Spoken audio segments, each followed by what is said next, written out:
Okay, good. I was just gonna make sure Yeah, you did that.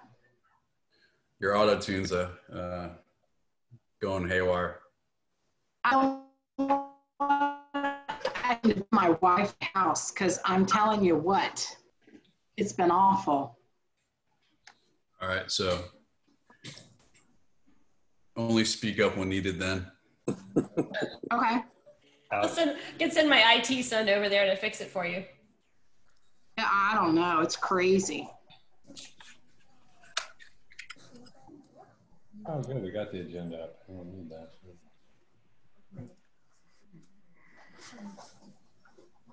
All right. Hang on. I get my stuff back.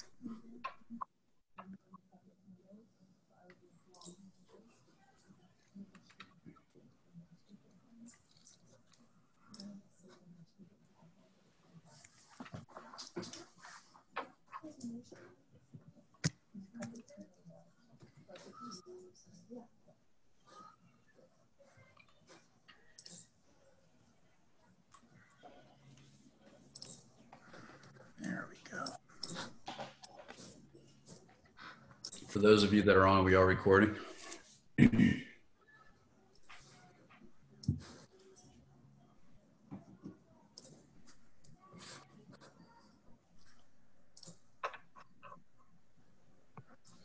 Also, for those of you on, if you have a chat option on your computer or iPad or whatever social media device you're using right now, please enter your name and your address if you'd like to speak on a subject.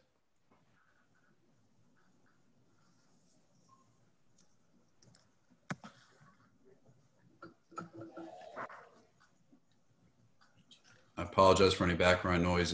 It's dinner time at my house, so my kids are scrambling right now.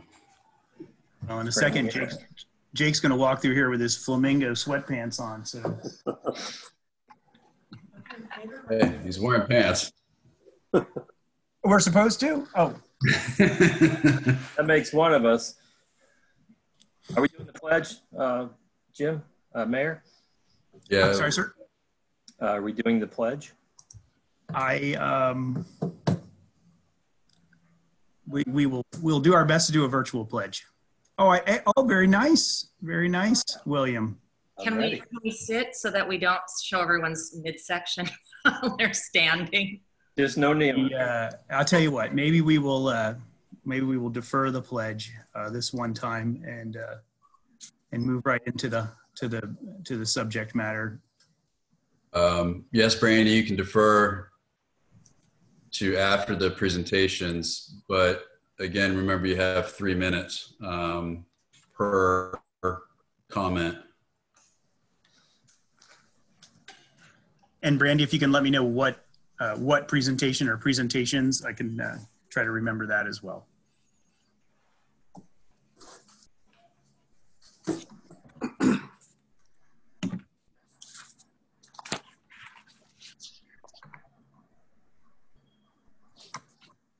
And then, Mayor, if you want me to, once 6 o'clock hits, I can give a brief overview of how I'll moderate just to control everything. That's fine. I'm just checking to see if we have all council on here. Andy, Bill. Also, special welcome to former council person Pashan. Very nice to have you here, Al.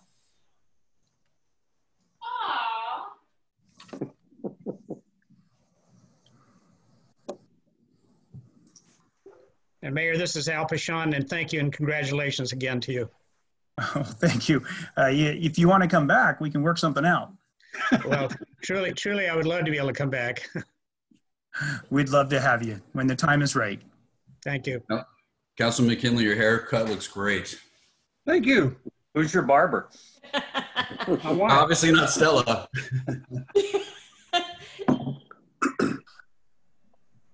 We saw the Facebook picture. Did you? The back has grown back, so I'm happy with that. Actually, she's been cutting my hair for about 3 years now. Really? There you go. Huh. Mayor, at 6 o'clock, do you want me to kick it off? Yes, go ahead.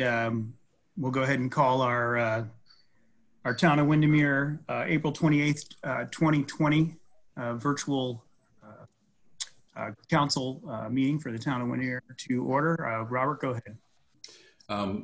Again, this is going to be something that's different because in these different times, we have to adapt and amend how we do things. This is the very first virtual town hall meeting that the town has ever done. Please be patient with us. We're trying to, again, we've had a lot of virtual town halls relative to various subject matters, but we're going to try to do the best that we can and make sure that we're respectful of everybody's time. I have not received via email any public comment, but if you do want a public comment, please make sure that you put it into the chat box. You'll be limited to the 3 minutes. We will be adhering to the decorum policy that is posted on the agenda, meaning that if anybody is violating that decorum, they will be kicked out of this meeting as if they would have been kicked out of a town hall meeting. This will be moderated by me. This is not taking any powers away from the mayor. It's just able to make sure that nobody is talking over each other, so on and so forth. So we can make sure that everybody's heard and that the record will be accurate and adequately reflected. We will be moving from presentation to presentation. I have the agenda up and I also have my PowerPoint, which I would ask for the council to move to the very end of this town council meeting, just so we're not having the consultants on for stuff that they don't need to be a part of. And with that said, I can go ahead and turn it over to the mayor. Thank you, Robert. We appreciate that. And for the record, we have all council members here and in attendance and a full quorum. Thank you, council.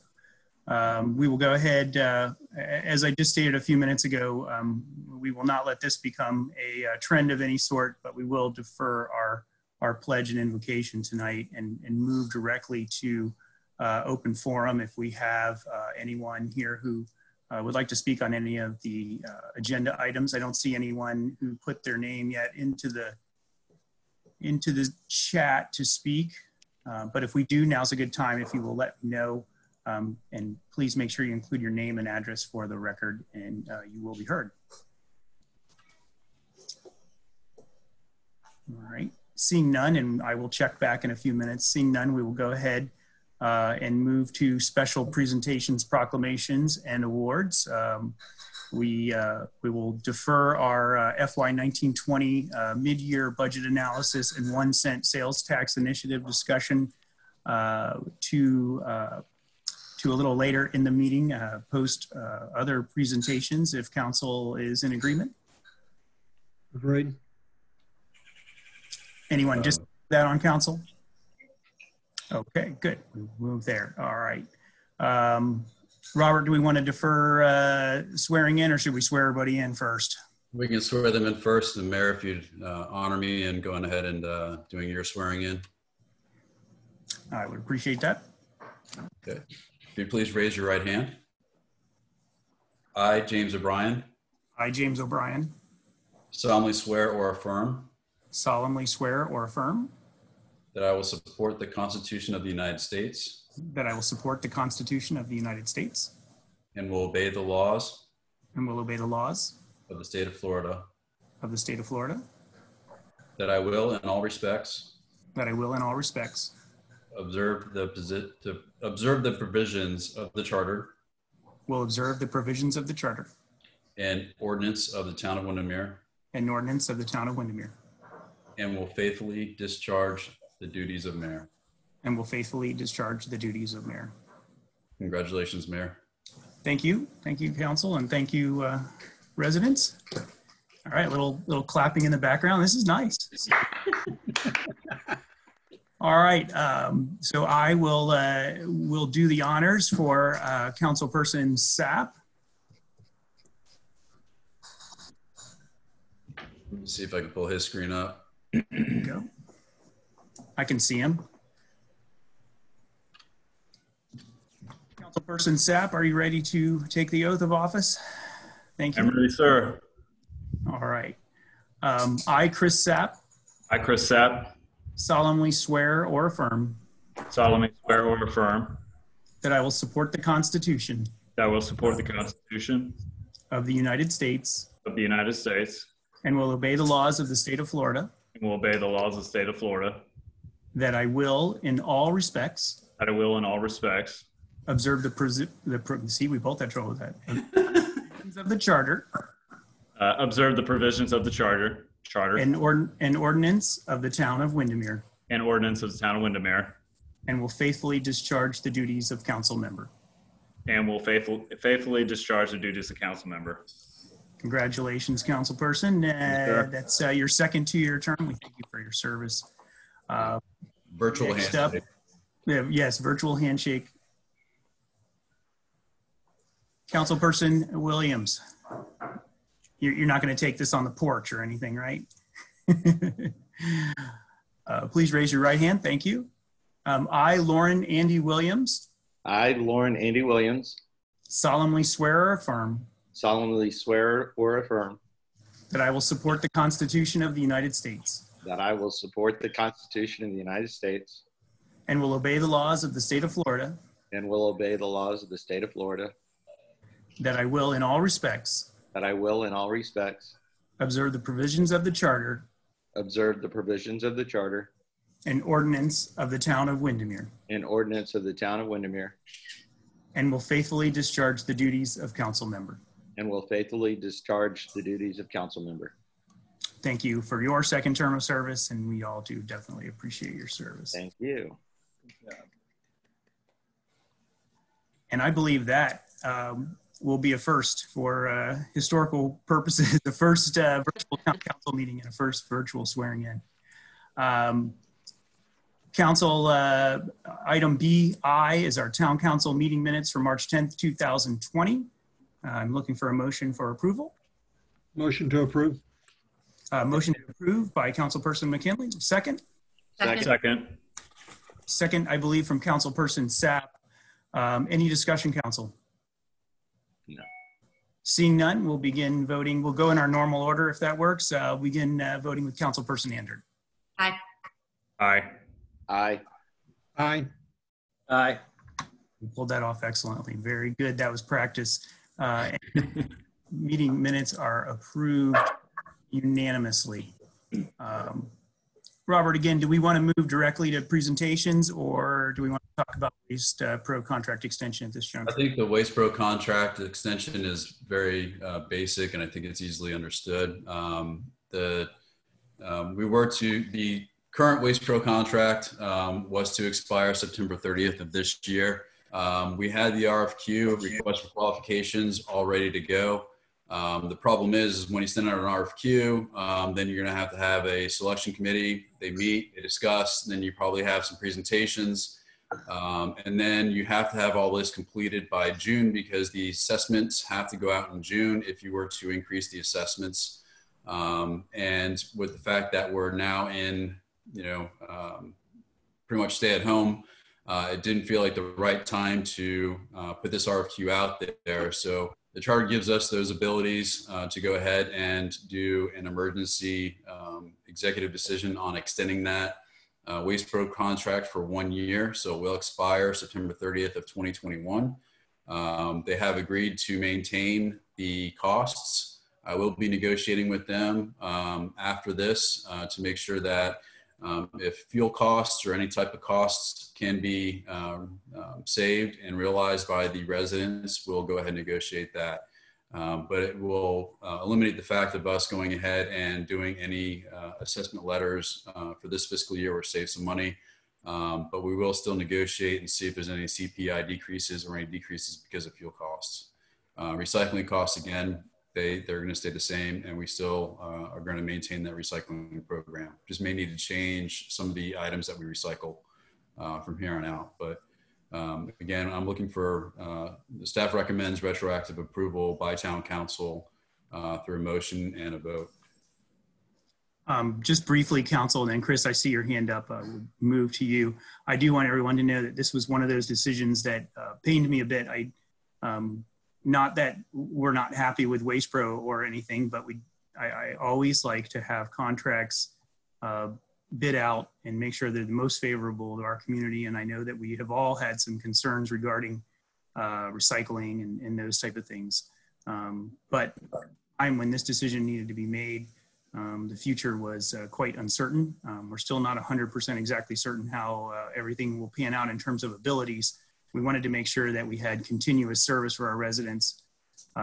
So my request to Robert was that it be in writing that this was just a 1-year extension, and that we would go to a full RFP for the next contract extension. So it was one of those situations where we had to make the best situation and best decision we could at the time with the information that we had in front of us at that moment. So with that, I will recognize Councilperson Sapp. Got a comment?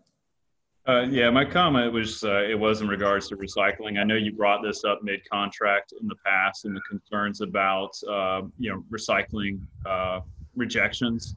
I know Orange County is somewhere around 85% rejection rate, and some of the other municipalities are much higher, even at 100%. I'm kind of curious of where we're sitting, when we're paying $46, annually, per household. What I would like to challenge them, for this year, is to come up with an education program to be able to drop those numbers and maybe show some before and afters, with that education program in place. Yeah, that's something that we have talked about, and that's something that we'll be very aggressive on. A lot of people didn't even know that you're not even supposed to recycle pizza boxes because of the grease and stuff that's on those. And again, a major reason why those costs have gone up is because of China and Philippines started rejecting stuff because they had to start putting a lot of these materials in their own landfills. Now that we have to maintain the recycling on our own, again, it's education to the public of, okay, if we want to keep recycling program active, this is exactly what has to go into that recycling bin to lower that rate. But we do plan on sending out educational materials. And now we are working on, again, a town app, a new website, stuff like that. So hopefully get that education out there so we can drop that rate. I think that also this will give us the opportunity. There'll be, potentially there'll be a bit of a new, there may be a new bent on certain things in terms of recycling. So even some additional factors that this will allow us to go ahead and factor those things in. Councilperson Andrew, I saw you had your hand up. Sure, it's just a little ad. I spoke with the representatives from Waste Pro a little while ago, and they had mentioned that in addition to that, getting to our children and doing an education program there might help. And so they'd offered to do something around Earth Day at the school. I think that still we have an opportunity, especially now when people are looking for content and something to occupy their kids. If Waste Pro is willing to put together something that they can deliver in a virtual format, that might be useful now too, and families can view it together or kids can have it. Maybe we can see if Principal Greer would be so willing to put it into some of the materials in their lesson plans now through the end of the year. Good feedback, thank you. Any other comments from council? Seeing none, I would like to go ahead and request approval of our retroactive approval for the Waste Pro contract. Looking for a motion to approve. Motion to approve. Motion to approve from Councilperson McKinley. Second? I'll second. Second, was that Councilperson Martini? Yes. Thank you, Councilperson Martini. Any further discussion, council? Seeing none, we'll begin voting with Councilperson Martini. Aye. Aye. Aye. Aye. Aye. Thank you, council. And so that item will unanimously pass for the Waste Pro contract extension.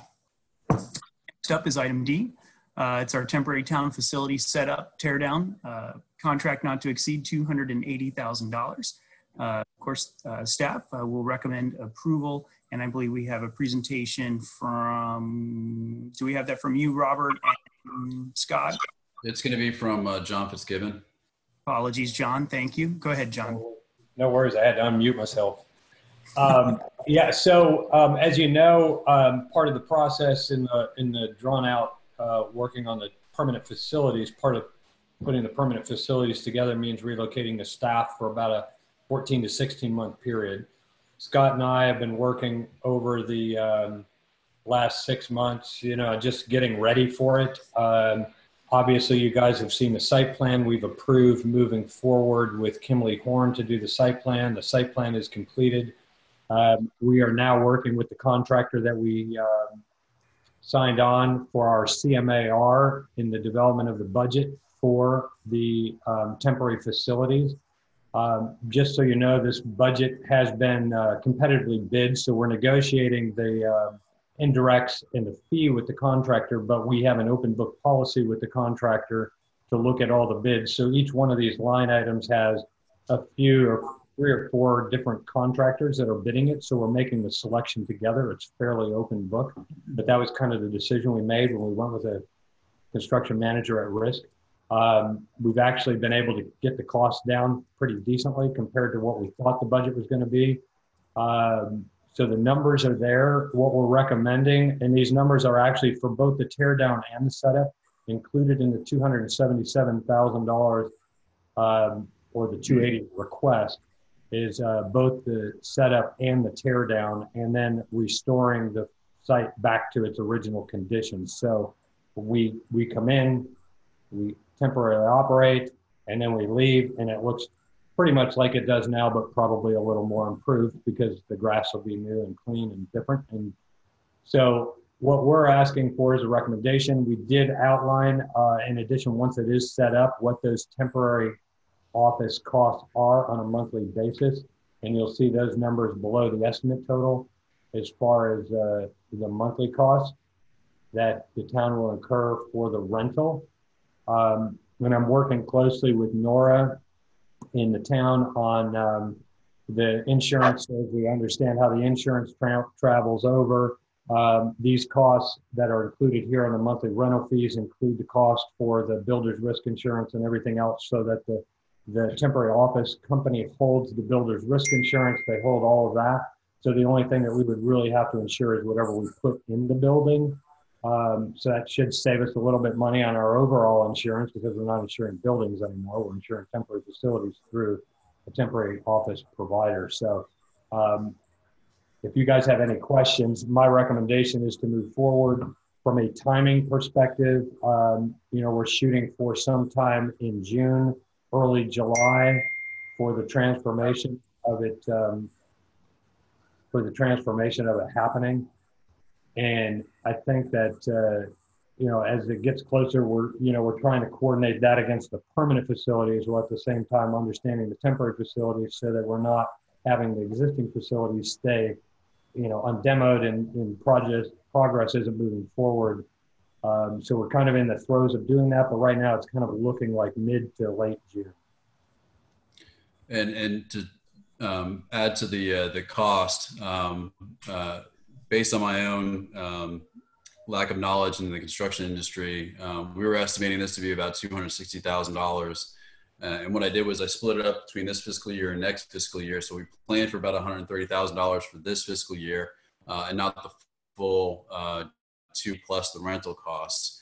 Again, by me not asking the right questions, I just didn't inform myself that, okay, well, if you're going to pay the $260,000, I believe that would incur the actual rental fee, and that actually is not what it does. But as you'll see in the budget analysis report, we're able to absorb this cost and the monthly costs as well through this fiscal year, and we'll be able to go ahead and, because I saved that $130,000 for next fiscal year, we're going to be able to absorb the rental costs as well. So as a budget impact, we're going to be okay with the approval of this.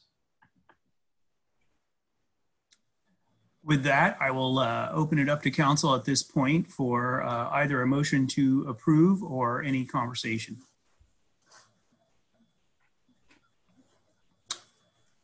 Okay. Motion to approve, not to exceed $280,000. Thank you, Councilperson McKinley. Do we have a second? Second. Second, I'm sorry, who was that? Can't see everybody. Thank you, Councilperson Williams, for the second. I have one quick comment is that I did talk to Robert earlier today. We want to make sure that we notify all those residents who adjoin that property. Obviously, normally we would do that in person, but we can do that by phone. And we will look proactively at when we leave the site, what we can do to buffer some of those, sounds from some of the bigger events that do sometimes impact those residents more than others here in town. So we want to be mindful of that.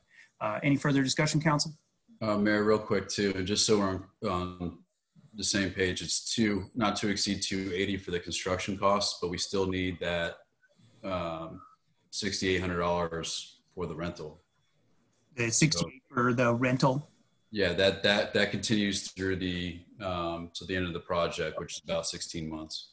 Understood. Councilperson McKinley, are you favorable to that addition of the $6,838 for monthly rent to your motion? Yes, and without objection, I would just make it not to exceed $290,000. That gives us a little leeway. More than fair, sir. Thank you, Councilperson McKinley. The motion maker is friendly. Councilperson Williams, are you as well? Yes. Okay, so we will go ahead. If there's no further discussion, we'll begin voting with Councilperson Andrew. Aye. Aye. Aye. Aye. Aye. That's 5. Thank you, Council. That is unanimous approval for every town facility set up and tear down. I believe not to exceed $290,000. Thank you. Our next agenda item is agenda item E. It's permanent town facilities design, development, and update. And that'll be from our engineers and consultants. I believe Rodney and Rodney, you're going to present on that, sir? Yeah, John's going to kick it off and then turn it over to Rodney, Sammy, and then Stephen Withers if need be. That's twice I've forgotten John. Sammy. I am not going to get a Christmas present. Okay. At this point, you're just a virtual mayor. You may want to remind John to keep his cell phone on mute. What's that? You might want to go ahead and put your cell phone on mute. Oh, no, I did. It's my computer, and I just muted the messages. That darn messages come in. So that's how I got it. I'm taking care of it. I apologize for the little chime that came in my soliloquy. But so moving from the temporary facilities to the permanent facilities, just to give you guys a little background on where we are and an update. As you know, we kicked off ADG, got through the schematic design phase with them in probably close to the middle of February, first part of February, and then moved right into the design development phase. We just completed the design development phase, so we felt based on this timing, it was probably a great time to give you guys an update on kind of where we are in the design and in the schedule. We are tracking to the schedule with regards to the timing of the design processes. So as we go through the process, just to give you an idea, we go through the schematic design phase. We did the concept with you guys. That was what was approved. Then we go through the schematic design phase to kind of finalize the program, make sure that the facility and the footprint are concurrent. Then the sub-consultants come into the play, and then we begin what we call the design development phase. That's where all of the sub-consultants are working together to coordinate the mechanical and the electrical and the site plan and the civil and all those aspects that it means in development to finally get us to the beginning of the construction document process. So right now, we just, as of April 28th, on April 23rd, we completed the design development phase. We had an in-house review with all of the stakeholders, with Robert and Nora and the chief. Took them through what we call a page turn, walking them through the drawings. And so today what we wanted to do is just take an excerpt from that package and highlight it for you, just to give you a glimpse of where we are, and just show you the design elements, and you can kind of get a standing of where we are to date. So I'm going to turn it over to Rodney so he can kind of walk you through our little presentation that we put together. So Rodney, take it away.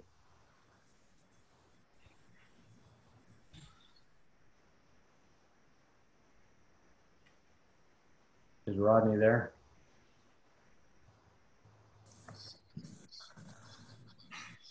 He's not on mute. He's sharing his page, but it's not showing that he has any audio. I have no audio, Rodney. Sammy, you want to jump in just in case? I can talk, but I can't share my screen. So Well, that's okay. We got the screen up. I think Robert's sharing it. okay. Oh, wait, no, Rodney's. Or Rodney is. Rodney's on. As long as he can turn the page. Okay. I just need to, sorry, I need to use my computer audio. Can everyone hear me? Yes, sir. Okay, cool. Great. Well, thank you. Thank you very much, Robert. Thank you, Mr. Mayor. Thank you, John, everyone, all council members. We're thrilled to be here virtually in Windermere. It's the shortest trip it's ever taken us to get from Orlando to Windermere tonight, let's say.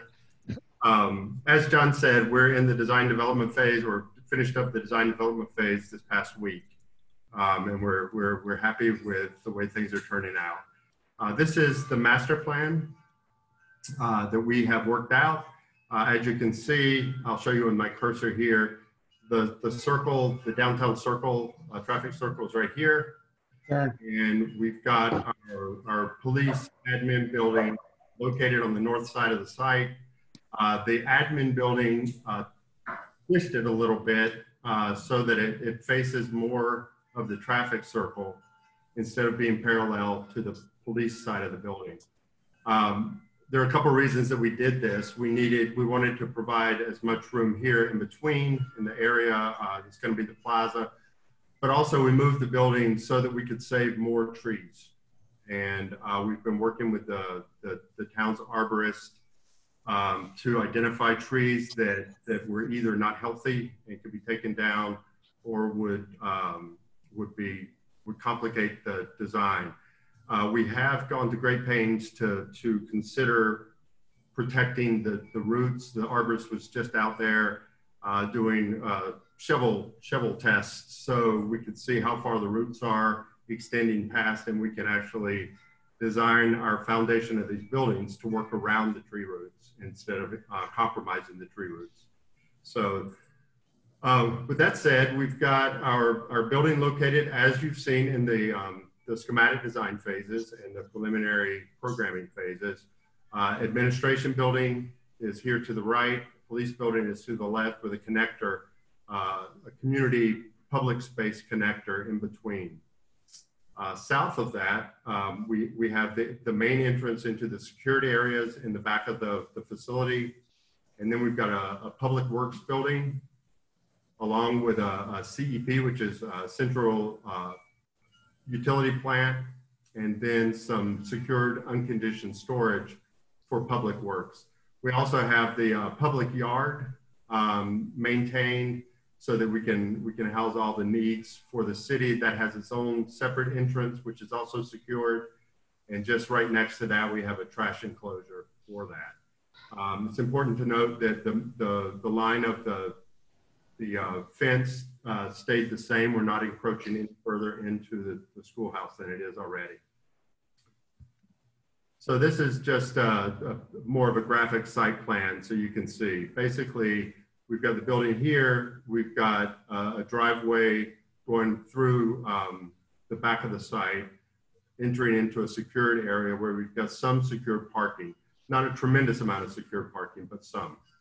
Also, as I noted before, we still maintain the public works yard where we had it located before. The floor plans of the building, simplified. As I said, we have these are design development floor plans. They're a little messy. That's just the nature of the animal at this stage. There's a lot of information that has to be conveyed. And as John said, this is where we have already coordinated with all of the mechanical, electrical, plumbing, technology, security consultants. So this is becoming a very, very real building. As you can see with the floor plan, we've got all the administrative functions here. The main entrance to the building is through the connector on the front. And that connector, because of the way we designed the site, that connector actually walks all the way through. You have doors that lead out the back of the connector, and this is public space as well. So we've been able to maintain a tremendous amount of public space, more than we thought that we could. As you enter the building, if you went immediately to the right, you would enter into the administration area, the town administration. This is where the clerk, Robert, and everybody else sits in administration over here. When you turn to the left, we enter into the police functions. In this portion of the building, it takes up most of it, except for an area here, which is a community meeting room. And this has its own separate entrance. It's important to note that while we won't go through the layout of the police station, the chief has blessed this design, and we've also worked with accrediting agencies so that we can make sure that we have the accreditation needs down pat, so that the police department can receive a Florida accreditation. Outside of that, we have public restrooms that are accessible from the unsecured area, as well as a community room, which would have doors that could be locked off, but would still be accessible when they're unlocked to the main public. As we go out, we have the Public Works building, which has a couple offices, some storage areas, locker rooms, things like that, bathroom for use by Public Works. And then we also have a shed, kind of a shed structure that's also used by Public Works, which will be part of the yard. And it all works together so that behind the main entry of all these buildings, the back areas are all secured. It's a little different than it is now. The security is going to be advanced, more advanced than it is now. Similar to what we've shown you before, these are the elevations of the buildings. They've been, we've maintained the idea that we'll go for the traditional look for the main portions of the building with a bit more contemporary look for the connector piece. Though I think it, you know, just based on the drawings that we're showing you now, the blend between the more contemporary piece is going to be very comfortable with the older pieces. It'll just be a simplified structure that connects these buildings together. It will have a lot of glass, so at night the light will shine from inside. You'll be able to see through the building from the front all the way through the back into the other public area in the back.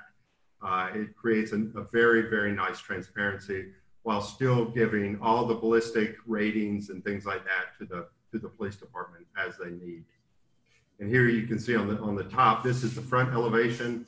This is how it looks as you're standing. All the old trees were saved, or most of the old trees were able to save, the ones that were healthy and were not in the footprint of the building. And we're able to maintain old growth. So it's going to look much better from day one than it would be if we had to tear down trees and replant. This is exactly what you would see in an elevation. This building is canted out a little bit, as I said. This one faces you, as does the Public Works building here. So it creates this nice kind of procession as you go down Main Street. And this is just the side of the building out of the administration building.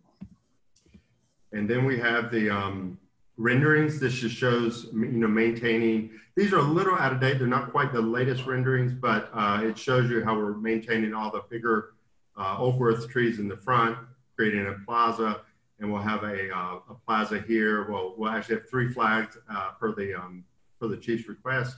We've got a ramp going up for ADA requirements, and then we have more monumental steps also stepping up to the main connector.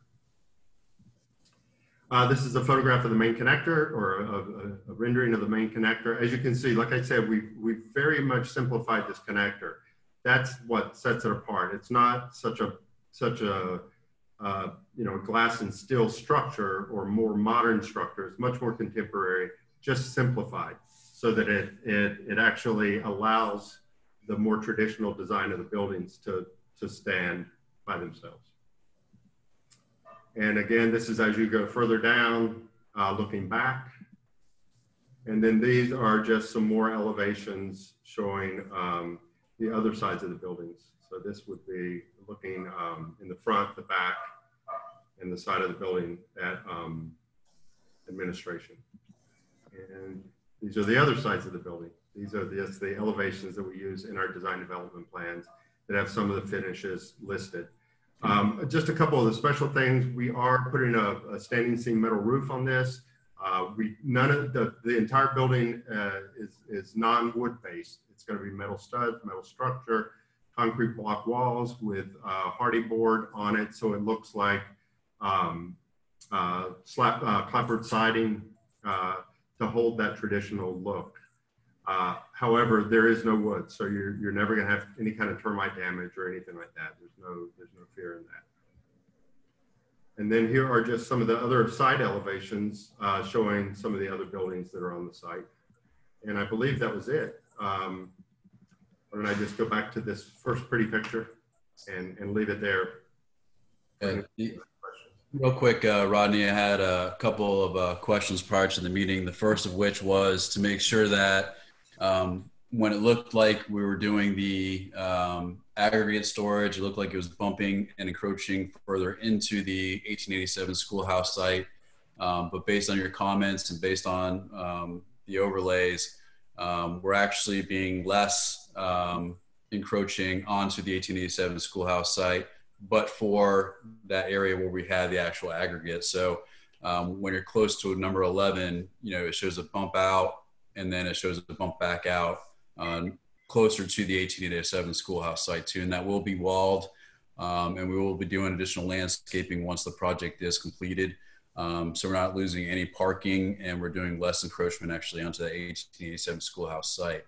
Another comment that was made was some apprehension to how we did the admin section when it came to actually reception. Before we looked at doing reception, bumping them out so they're readily accessible to the public when they walk into the facility.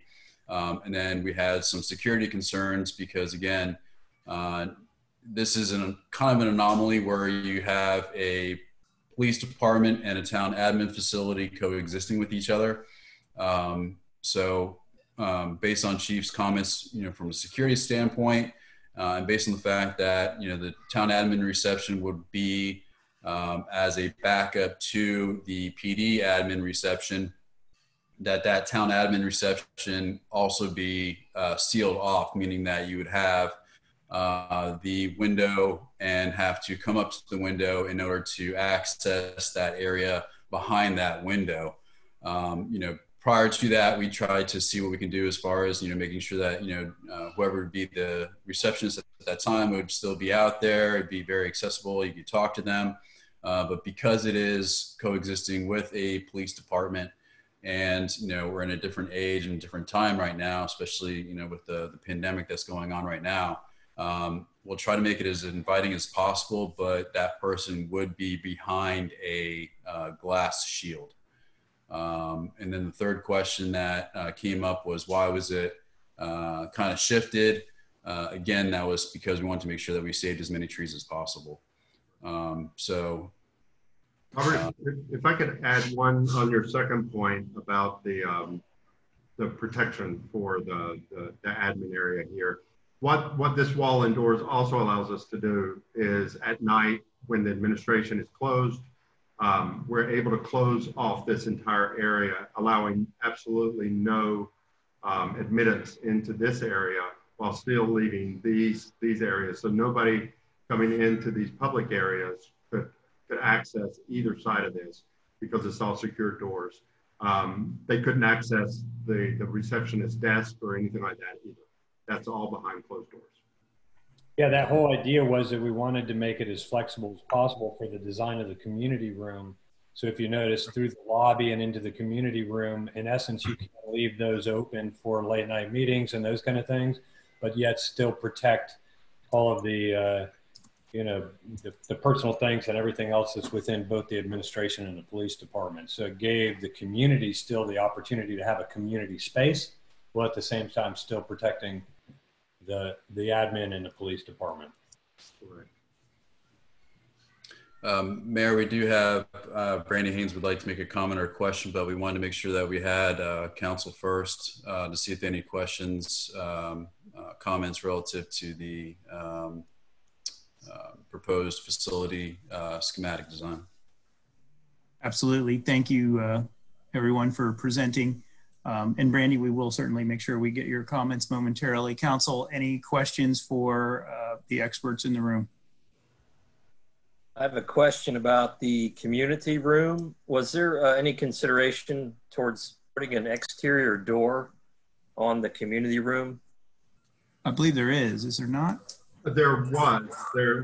We've removed that door. It wasn't necessary for the design, and it the only interruption it does is it doesn't allow people to walk in and out during a meeting directly to the outside and walk by these windows. Instead, you walk out the main doors and you just turn the corner and you go out. So it's very it's a very short distance to walk out, and not having that connector just made it a little bit more secure and controlled in that community room. And then also, we did look at that, Bill. Is that your question, Bill Martini? Yes. That was Yes. your question, Councilman? Yeah, so we did look at that as well from a design perspective. And one of the things that we did realize is that, you know, most of the time it's actually a police training room. And so we wanted to have the room feel somewhat secure, but also accessible to, you know, the residents in the evening. And so once we determined that we didn't need it for egress from a code life safety perspective, it was one of those things that we felt it was probably better to keep it more of a controlled environment for police training and those kind of things, and then give the accessibility through the lobby. Yes, sir. Yeah. What is the capacity of the community room? How many people can it hold? Right now we have 36 people on the plans. Okay, thank you. And 36 people, and the size of the room makes it such that it's not a public occupancy space, assembly space. Therefore, we don't have to jump through the hoops that we would having direct access to the exterior, things like that. Okay, thank you. Thank you. I think some of the, go ahead. I was going to say, Rodney, if you did put another exit door in that location, would you have to make it ADA compliant? Yes. The exit door, yes. Yeah, so you'd have to do the ramp and everything else, which would encroach even further, I think, in the western portion of the design.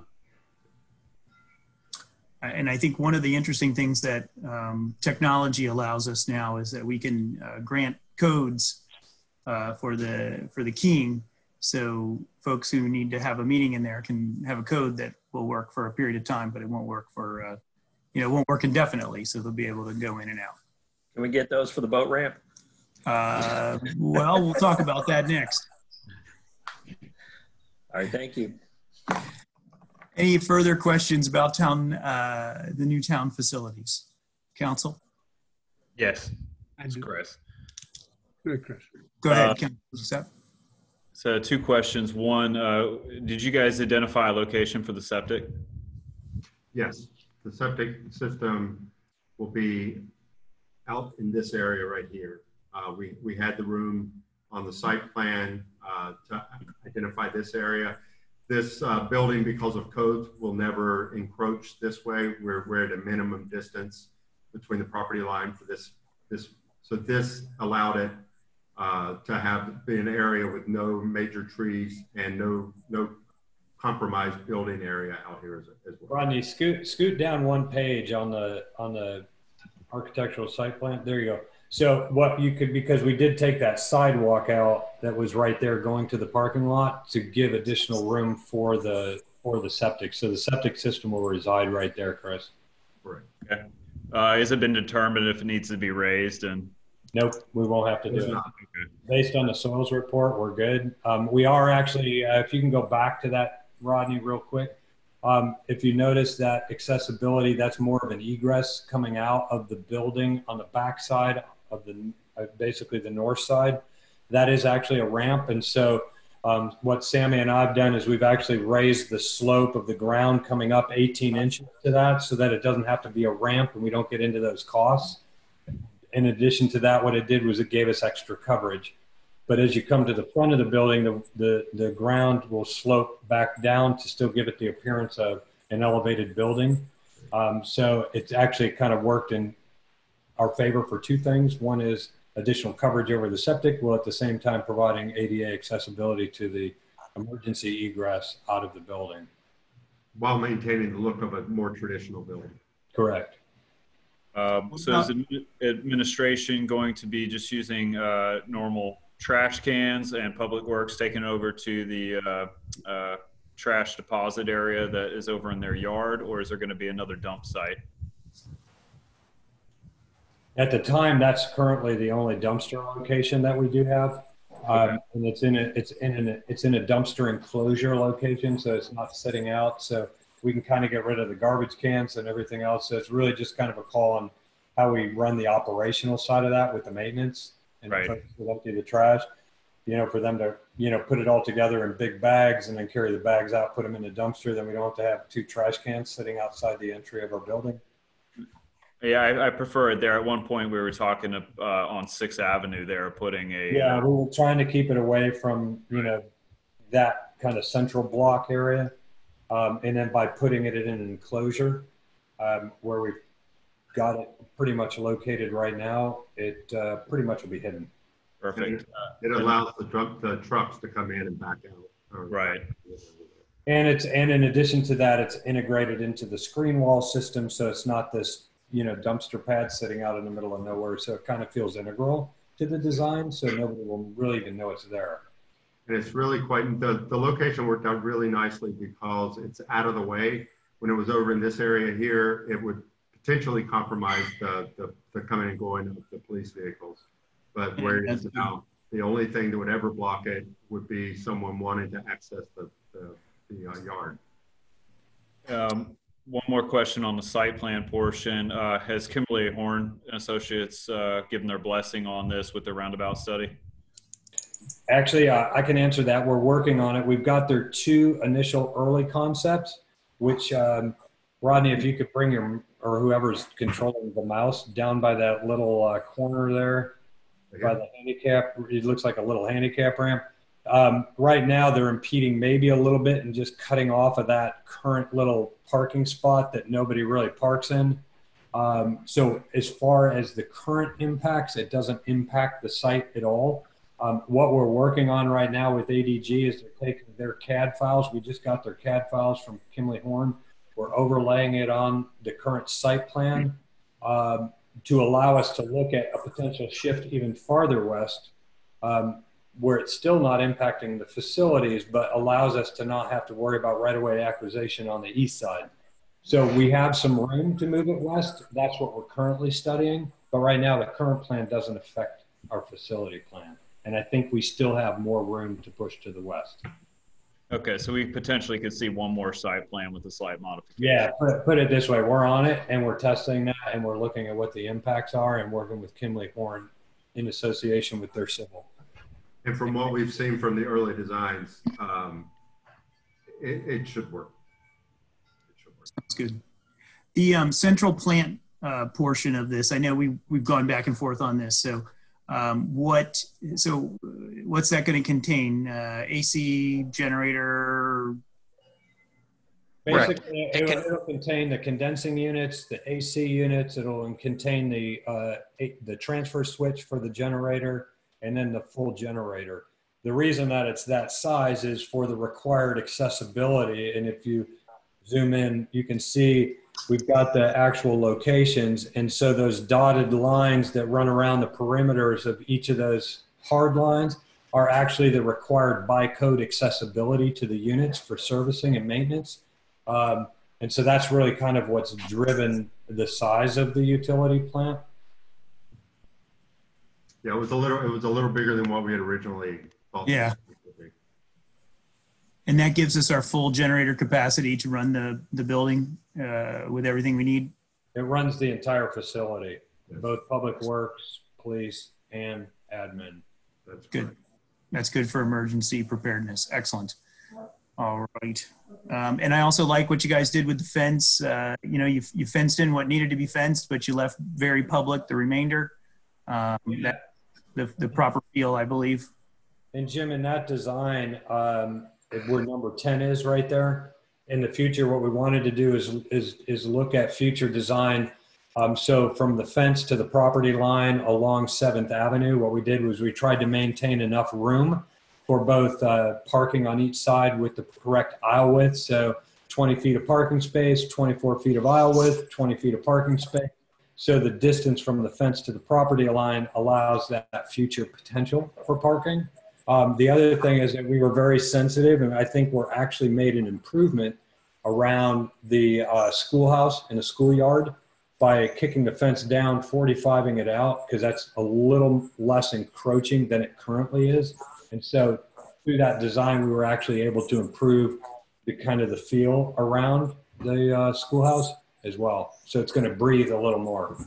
Yeah, and we're not looking at paving that area for parking, just to clarify, and so hopefully that doesn't get out there, but to maintain the existing configuration, but just make it more usable when we use it for overflow parking. And the design of this fence, as they said, cut off at a 45-degree angle. This fence will be a security fence, but will be a very nice looking security fence. So I believe it's as John and Robert said, it's going to enhance the area, not take away from the area as it exists. Councilman, there's a couple council people I can't see. I want to make sure that we get any feedback they may have. Councilperson Ander, Councilperson McKinley, Councilperson Williams. I have nothing. Thank you, Mayor. Thank you. Councilperson Williams? I'm good. Councilperson McKinley? Oh, I've always have something. Couldn't see you, but I knew you'd have something. Yeah. First of all, I'd like to thank everyone that's worked on this project. I love the way the admin building is angled. I think it provides a better look than the old H format. It looks inviting, and I think from the ground level, it's going to really be nice. I like everything I see except for one thing, and that is the receptionist in the lobby. Why can we not have a receptionist in the lobby that serves both admin and PD? You can put a panic button in there in case there is a problem. Resident walks in, they want to see the town manager. She hits a button, calls the town manager, and says he has a guest in the lobby. Same with the police department. My entire military career was spent in top secret establishments. You always met a person when you were coming in. You didn't have to look through a glass to see a person. They gave you access to the rest of the building. So I don't see why we need two receptionists. We can have one out in the lobby. The telephone that she has out there can have an on-off switch behind secure doors. The only thing that's left is the telephone, which doesn't work, and a panic button, which could also be switched off. I'd like to see a little bit of small town remain, and we're not building a hardened fort. Yes, the police department has to be secured. I have no problem with admin being secured. But if you go to the town hall in Winter Garden, they have a receptionist sitting in the middle of the lobby. Yes, they're not with the police department, but even if they were, the police department is still secured. It's secured here. So I'd like to see us take a look at that of having a receptionist out in the lobby and keep that personal touch here in Windermere just a little bit. Thank you, Councilperson. I certainly understand the small town nature and that feel. I lament that loss as well a bit. I do think though that there's some best practices tell us that we need to make sure that we are, even though we are small, our risk profile, and especially being with directly with the police department, may necessitate that. Although, again, I'm not a big fan of it either. I also know that, the reason we have two of those staff folks is they're more than just receptionists. So I know that, Diane serves as Robert's administrative assistant as well. So it is a little bit more lengthy job description. But I think at this point, unless council wants to chip in on that, I would prefer to let Chief and Robert kind of speak to that. And then, we can provide direction as a council. I also want to make sure that we do get Brandy's thoughts in here as well, since she is asked to provide comment. I'll defer to Chief first. Yeah. But they both currently have two full-time work assignments, and obviously they're both admins, and Lori does multiple things other than just answer phones in there, whether it's fingerprinting, whatever. But as to the relation to Diane's location being secure, that was my notation, and this is a coexisting area between police and admin, where others are not the same, such as Winter Garden. I live here in Winter Garden. I understand what you're saying. They're two complete different facilities and different, but I don't know how we can justify it all. If something were to happen, to come in and you have a receptionist to the left who's in a secured facility and one to the right who's open to the public.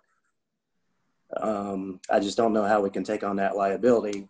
Certainly if something was to happen, we're we're praying for the best and planning for the worst, that any individual wouldn't go to there. You know, Lori does get people in the lobby on a regular basis she has to calm down. They're excited. They might be upset about many different issues.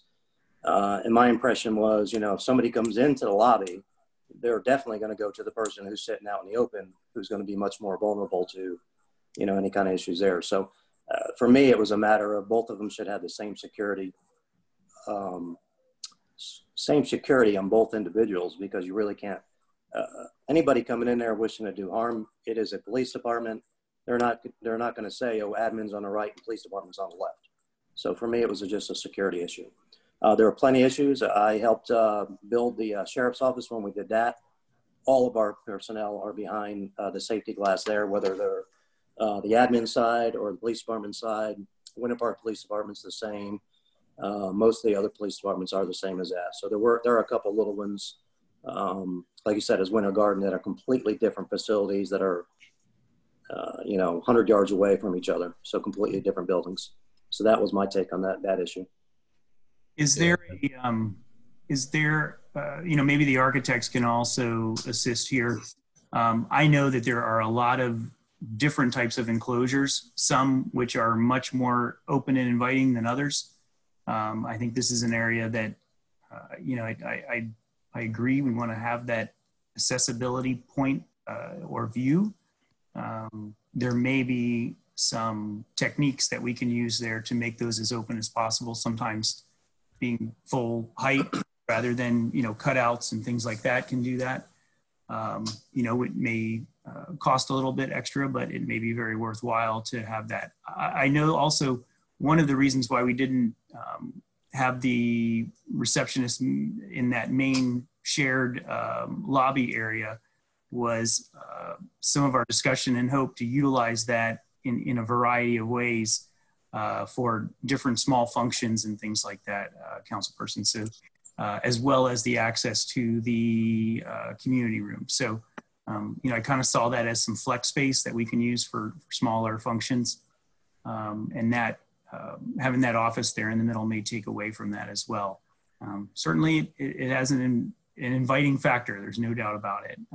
You know, we want it to be inviting, but I also want us to be cautious as well. So, hey, Mayor, can I add one more thing? Absolutely, sure. You know, if you look at the police department itself, I think you commented that we've done an outstanding job at being very inviting to the public. And we, you know, other than almost somebody wants to come in and they're upset, we really haven't experienced any problems with that type of thing from the police department's perspective. I think it's just a matter of kind of what you're used to. But I do understand that it will be a change from walking into the admin now as it is. Did the architects have any thoughts on that? Well, I think generally we would default to the chief. Certainly the chief and Robert combined, they're the ones that they're the users of these facilities. In the history of ADG, we have never provided a shared lobby police with anyone else and giving only the police protection. I reiterate the chief's concern. If someone's upset and they come into a lobby, and this is a little different than what you experience in Windermere today. The police lobby is separate from the admin lobby, as we are. The police lobby should have the ballistic glass and doors and walls and things like that. If we were doing two different lobbies, one for admin and one for police, I think there's certainly an argument there. Because you would theoretically not have people coming in that were trying to go to the police department into the admin area. This being a shared lobby, the same person's going to come in no matter who they're coming to see. And if anyone is sitting in that lobby, it can't help but think that they're very vulnerable to anything or anybody coming in. So we would always suggest to fall on the side of safety. And Rodney, and one of the things that you and I talked about earlier is that, you know, this is consistent with what you guys have done in the past. Whenever you have a shared lobby, you do protect both sides ballistically, which is consistent with what Chief is saying. I think the one thing that is nice about the design, and I understand where Bob's coming from, because it's a deviation from where we are and who we are today, right? But we're in new facilities, new times, and, you know, we protect ourselves differently.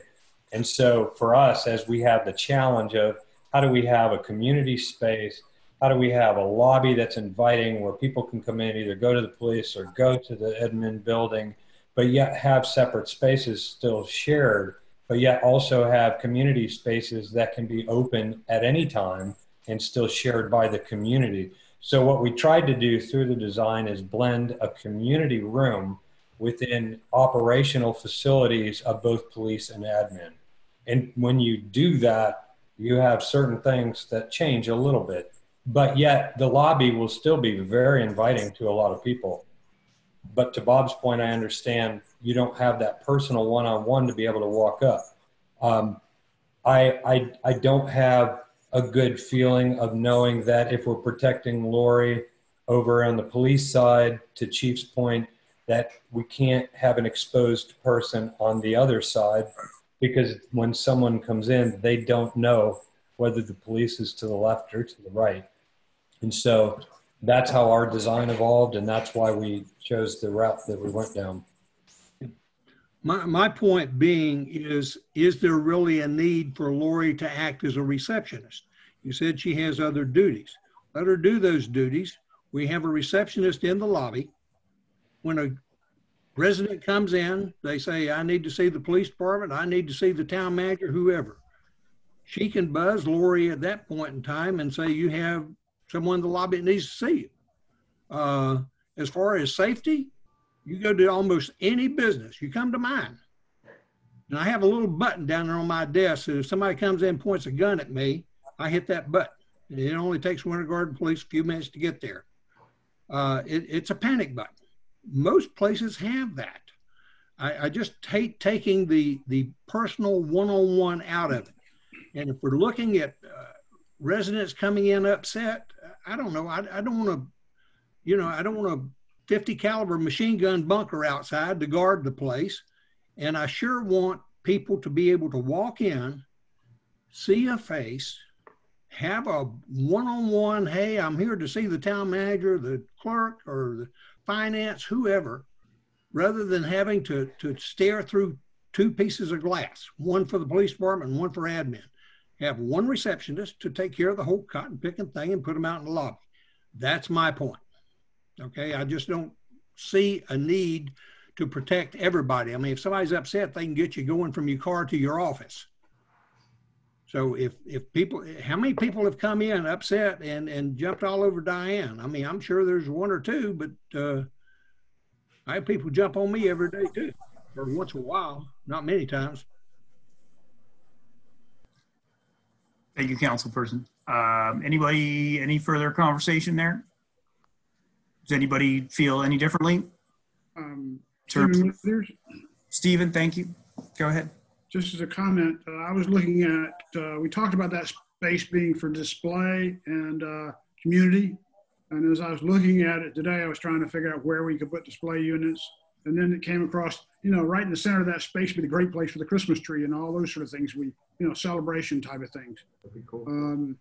So we have some work to do in that lobby to figure out exactly where we're going to have brochure racks, the Christmas tree, all the community things that we are used to. I think there's still some work to go. It's right now a first draft on furniture, but you know, I don't know how you'd put the desk and the Christmas tree in there at the same time, but I think there are things that could attract people in there. And I agree with Bob.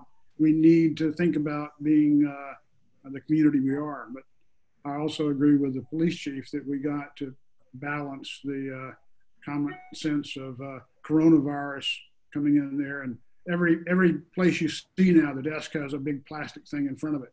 You couldn't do that if you have this out and open.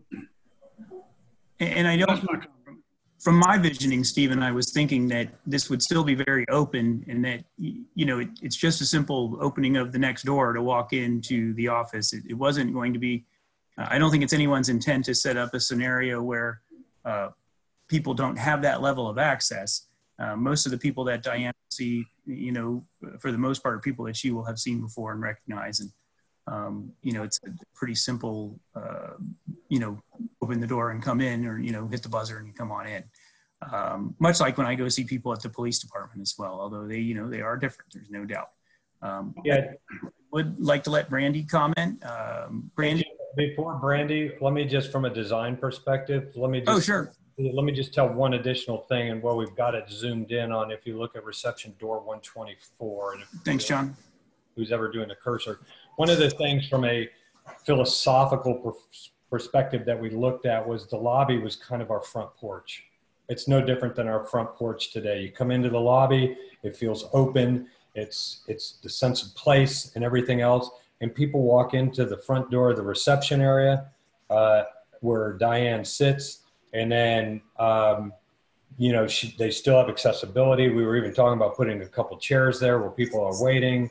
And so so if you think of door 124 reception as the front door to our current admin building, that's kind of, so it's kind of the best of both worlds, right? We're protecting our employees, but we're also providing that sense of openness and, you know, walking into the front door of the admin building. So if we imagine the lobby as our front porch, then you're walking in either to the police department or you're walking into either the admin. And that was kind of where we began to somewhat quasi-justify how do we take what Chief's concerns are, and they're very, very valid, and we wanted to respect that, and also respect the employee that may not feel very comfortable anymore sitting out in the middle of a lobby. You know, so that was just the sensitivities that we were working with. So philosophically, we're considering the lobby as our front porch. I agree full-heartedly with John there. We always imagined the extension of the public plaza into the building, kind of a gradient from exterior to interior as you decide to go left or right, PD or admin. So yeah, that's a great justification there, is that those doors on the sides are the front doors to either building, if you will. And this is just an extension of that front porch. This is a comment. I don't know, Bob, if that helps you in that, but that was kind of philosophically how we were trying to, you know, figure out operationally how we deal with the concerns, while at the same time dealing with shared space. And I totally understand it, but at this point, this is really a decision that the town council and Robert and Chief are going to have to come up with operationally. But all we can do is give you the perspective of the design. Thank you, John. Thank you, Sammy. Bob, did you have anything else, sir? I saw you. No, I just I understand. You haven't changed my mind. I understand too. Yep. I hear you. Oh, and the difference between then and now is that now you open the front door and she's there and you can talk to her. Understood. Here, you got to wait on her to buzz you through that door. You know, and that's, you're taking the personal touch that is Windermere out of it, and you're building a armed or guarded facility that we're afraid to do anything. These are Windermere residents, and I'm sure that from time to time somebody gets upset, but I am just all for taking a look at putting one out in the lobby. And you don't really need a receptionist over at the PD if you've got one person sitting out there, even if it's an additional person that only works Monday through Friday, you know, during normal office hours. And they can buzz in either one. But that's just my opinion, and I'll drop it at that. Thank you, Councilperson. Brandy, 835 Oakdale Street, Brandy Haynes. Yep. Am I unmuted? You are unmuted. Okay. No video for me. So I actually have a few different questions, and summarize just from the talks, you know, with McKinley and everyone making their comments. Some of my concerns are, of course, regarding the trees and some things that I thought were going to be there that I didn't see. So in general, I'd like to know what the final count was on the trees that had to come down for the actual town facilities. Now, on the other side of that coin, from what I'm understanding from looking at these drawings, we are in fact changing the driveway entrance to the library as well. And I have not heard or seen anything about if there will be any kind of impacts on that side, like if we're going to lose parking spaces, if we're going to lose any trees or if anything's going to have to be done to accommodate the new driveway being at the back instead of the front, if that is what is happening. That's, at least that's how it looks on the drawing. And my other concern and questions are, you know, I thought originally they had talked about having some sort of a back porch or front porch to still give it that sort of homey feel that we have now. I know I had said I liked, like, for example, the railings that were there. So I thought there was going to be, you know, something like that. Because a lot of people talk at the public meetings about liking having the rocking chairs out there and just that sense of the outdoor stuff as well, not just the lobby that's going to be, you know, all glass. And then in regards to that as well, I can't see any dimensions, unfortunately, on the drawings that, you know, are available in the agenda packet, but I am curious how large that expanse of concrete is directly in front of the building, between where the trees were saved and there, because it does look like an awful lot of concrete to me, and I'm just not seeing the seating areas or anything else. Also, and this is, sorry, I've got a lot of questions, comments, so you guys I can repeat them later if you need, but the parking spot that John Fitzgibbons talked about might be taken away when taking into Kimley and Horns roundabout plan. I'm assuming that would also take away the sidewalk there as well. If it's going to dig deep enough into the land there that it's going to affect that parking spot, I'm wondering if there's effects to the sidewalk. And also, in regards to what McKinley said, I do kind of agree. I wasn't under the impression we were going to have to be buzzed into the rooms. I mean, with the police side, I can see that having to be buzzed in. To the admin side, I think it's a little bit too much Fort Knox for my liking. But that being said, I also didn't see any seating areas in either of the reception areas that are in the admin building or in the police building, not out in the lobby. And if we're going to have to be, I don't know, buzzed in and out to talk to Diane, or buzzed in and out to talk to Lori or the other one that works there, you know, where do we sit while we're waiting? Because I mean, there's been times I've gone to talk to admin people or police, and we do sit and wait in that waiting area for somebody. So are we going to have to go back into the lobby and then they're going to buzz us back in? I mean, I'm just curious about the logistics of all that. So I think that's mostly everything.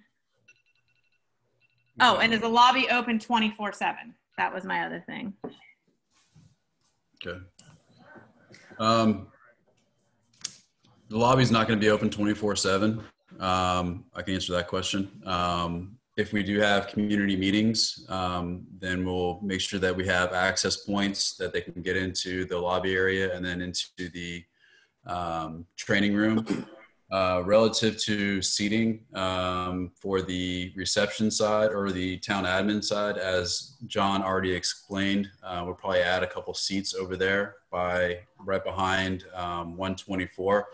So it's just as if you're walking into, you're opening the door to, you know, town admin, you see Diane right there. Just the difference is she's buzzing you in to get in through that door, but you'll still have the seating right there in order to wait for either talking to myself or anybody else that's within the town admin side. I can't really speak to the police department side, but there is some seating areas. I think if you scroll down a little bit closer to the chief's area and then also DC's area, where you see a little area right there for seating as well. Yeah, I can answer that. Yeah, for the number of trees, I don't have the exact number, but we did have to take out, I think, 3 trees that were in the public works area. And the reason for that is because of where the aggregate's going to be and also the amount of traffic that you're going to have with public works coming in and out. The lifespan of those trees just wouldn't have been survivable. So we would have to lose those trees within that yard side and with the type of traffic that's going to be in there. We do plan on replanting trees after this is all done to try to get that growth back in there. Because again, this is not just a 20-year facility. This is something that's going to be there for 50 years, 75 years. Relative to the tree and the access point next to the library, that is right over, right up there by number 15. 15. We're trying to see everything possible that we can to try to save that tree and not have any negative impacts to that tree. Any parking that we are losing, we're trying to add parking so there wouldn't be a overall negative impact, and that will give that flow a lot easier for when we have events like the farmers market, so on and so forth. And that plan's been there from the very beginning. The other question relative to the porch, that was something that we did discuss. And we're trying to make sure that we kept this footprint as small as possible. And I think if we were to expand that a little bit by adding that porch all the way around and wrapping it around, I think that we would create more of a footprint. And then as far as the sidewalk relative to the widening of the 6th Avenue roundabout, we would incorporate a sidewalk. Right now there's that hammerhead so people can turn around where that car is parked right there and actually shouldn't be parked. But that is, again, a hammerhead, so you're able to back in and then leave the facility. All that would do would just bump it over to the southeast a little bit, but we would still maintain a sidewalk in that location. And I think the other one was just a comment relative to the concrete and also the buzzing in. I want to know the size of the concrete. Size of the concrete and then the buzzing in. That's correct, because you can't, and if there is electronic copies of this, like in Dropbox somewhere or something that I could access, I'd like to be able to do that, because, you know, anything that's ever provided in the agenda packet, you can't see any dimensions on any of it. So that would save a lot of questions if I could just look at it ahead of time. Okay. Thank you, Brandy. We will do that. And I think that, you know, I don't think we're going to have a lot of extra concrete, that's for sure. So, but we will be mindful of that. All right. So that brings us to, you know, basically what we're looking for here tonight. There's no vote on this item tonight. What we were looking for is general consensus and guidance as a go. You know, if you have additional concerns, we want to make sure those are noted so we can do our best to address those. But, you know, this is our moment as we give these guys further guidance to go ahead and draw up some final plans. Mayor, I got a quick comment and question, if I could. Thank you, Councilperson. Go ahead. I've got an answer for the tree. So if John or anybody, you know, can let us know if anything has changed. But the tree board did recommend approval based on the arborist report, which included the removal of 6 within the site plan, and then 3 that were outside of the site plan. Those 3 outside of the actual footprint, 1 was declining, 1 was damaged under the power lines, and 1 was invasive. So that makes it total of 9 trees total. And then on the quote unquote front porch area, I don't know if you can go to the front elevation real quick. Is there seating potential to the left and the right of the door to put a couple of rocking chairs, or is that for ingress egress space for handicap for the ramp? There could be a rocking chair on that right side, but on the left side you have the ramp, which you have to leave clear. We might could fit some back into the back here, but this would be the more likely area. Okay. Yeah, I don't want to get into a whole conversation about furniture, but I just wanted to kind of curious what kind of space there was. Sounds good. All right. Council, do we have some consensus on the general package here so we can give staff and all of our architects and contractors a go forward? Mayor, if you just want to do a roll call so it's easy for minutes purposes. Sounds good. Thank you, Robert. All right, we'll start with Councilperson Sapp. I'm good with it. All right. Councilperson Martini. I'm good. Thank you. Councilperson McKinley. I like it except for the lobby. Thank you, sir. Councilperson Andert. I'm good, thank you. Councilperson Williams. I'm good. It looks great. All right, we're go for launch on that item. Thank you, everybody. That was a very nice presentation. I think we've made a lot of progress and come in the right direction there. A couple little hiccups here or there, but overall, man, very beautiful. And I do like the tilt out. I agree with Councilman McKinley on that. That really offsets that, and to save the tree is a big bonus. So very nice. Let me find myself here. All right. So we will, we left a couple items off our agenda. So what we'll do is we'll go ahead and we'll thank all of our experts for being with us, and those folks can go on with their quarantine evening. Thank you very much. We appreciate all your work. Thank you all. And we'll move back. I'm sorry. Thank you. Thank you very much. Thank you, guys. We'll move back to our FY19, FY20 mid-year budget analysis report. I asked Robert to work on this. It was about time to do it anyways, but you know, obviously with the I was going to use the term headwinds, but with some of the unprecedented things that we're dealing with as an economy, I felt it was important for us to know exactly where we were, where we might expect to see some challenges. I also wanted council to know, you know, pretty much everything that we have done thus far been fairly cost neutral in terms of our response. You know, we haven't incurred tremendous costs with dealing with coronavirus or COVID-19 thus far. The things that we have done have been long range looking, careful and conservative. But I felt it was necessary, and Robert concurred that we needed to have a good idea of where our budget was headed, because we into the year planning some things that were based on a much more robust budget. And we will not be the only municipality or state or federal government to have to take a hard look at where everybody is budget-wise. So with that, Robert, you want to go ahead? Yes, sir. Thank you so much. And to Brandy's point, she just had in the chat box about the porch being on the facing side north. That's going to be the back exit or the other exit for the admin, and it's going to be ramped up for a handicap access to the back, because any exit or entrance has to be meeting the 504 policy, which has to be ADA accessible. So that's why we didn't have that up there. But I'm going to have to zoom out of the chat box and also adding people into the meeting at this point, so I can go ahead and give you an update on the Town of Windermere mid-year budget analysis report. Thank you again to Nora White, Lillian Colley, and Debbie Wilson on their assistance with this, and also with all the directors and supervisors that helped me try to do some crystal balling here. And hopefully this will work.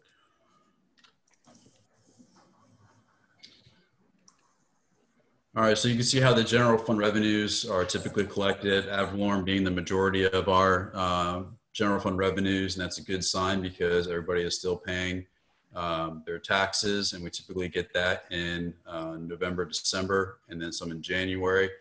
So we received a lot of those prior to COVID-19 having a negative impact on the economy. And then you can see how everything else is split up. Due to the worldwide pandemic, we're going to do our best to provide the estimates using Department of Revenue and other resources to predict what the rest of the year will generate. We've reached out to all of these parties, and nobody has a clear percentage rate of what to expect. We've reached out to Duke, we've reached out to DOR, pretty much everybody, and they either don't have an answer or they are waiting till after they get the full April revenue report in before they can make a recommendation on what kind of percentage they'd be looking at through the long run. So what I basically did is I used kind of like the New York method, which was between 14%, but I used 15% for some of the taxes that come in through utility taxes, franchise fees, half-cent sales tax. Is that being very conservative? Yes, it is. Because again, we don't know how it's negatively impacted the half-cent sales tax with a lot of people buying recently. How will it impact with everybody that has lost their positions? How will the reopening and the slow reopening have an impact? And also the same thing with fuel tax. Fuel tax has been going down for quite some time with nobody driving right now, and with the fuel prices so low. Again, we're going to see a negative impact on that revenue option. So as you can see, the property taxes, we do anticipate receiving all of what we've invoiced. Local option gas tax, I see a reduction again of about 15 to 20%. So you're looking at a hit about $25,000. Same thing with the utility tax for Duke Energy. What was sent out by Duke Energy when I talked to their government relations person was that they were seeing a hit in industrial and commercial, of course, because they're not operating at this time. But there really wasn't a mention as to residential.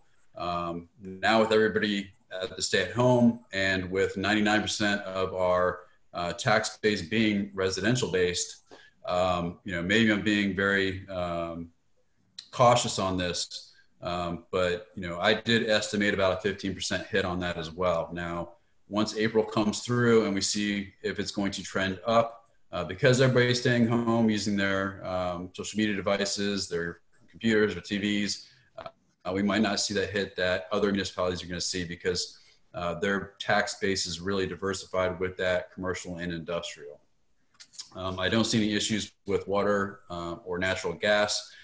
Communication service tax, I do, based on some of the trends that we see, is going to see an uptick. Again, a lot of people are using those devices and using, again, the internet services, so on and so forth. So I do see that going up a little bit, and that's based on the trend that we're seeing right now. Building permits, again, that's cash in and cash out. We receive 80%, or we see 20% revenue from what comes in, and we pay out 80%. So it's really cost neutral when it comes to us. But we are seeing a slowdown in building permits because Estancia is slowing down. But then we still have what was previously known as Rosser Reserve about to build up. And we still have a consistent amount of, either remodeling permits, tear downs, rebuilds. But I'm being, again, very cautious on this to see what happens when we hit May, June, July, and August. But currently, when I talked to Brad Cornelius of Wade Trim, they really haven't seen a dip in any building permits. But I did do some, worst case scenarios, because that's the kind of guy I am, to make sure that if something bad happens, that we're going to be protected and we'll have enough money to get through the rest of the fiscal year. So you do see hits in building permits and zoning and plan review. Franchise, again, that's based on my assumption that we'll see some decreases in Duke Energy, but everything else is coming in pretty much as planned, except for, again, the hit to park and tennis pass, but $2,500 out of a $6.1 million budget is really not that much of a hit. State grants for the FERDAP, again, that's cash in, cash out mostly, and we will be reimbursed for whatever we spend. Central Park will be closed out this year.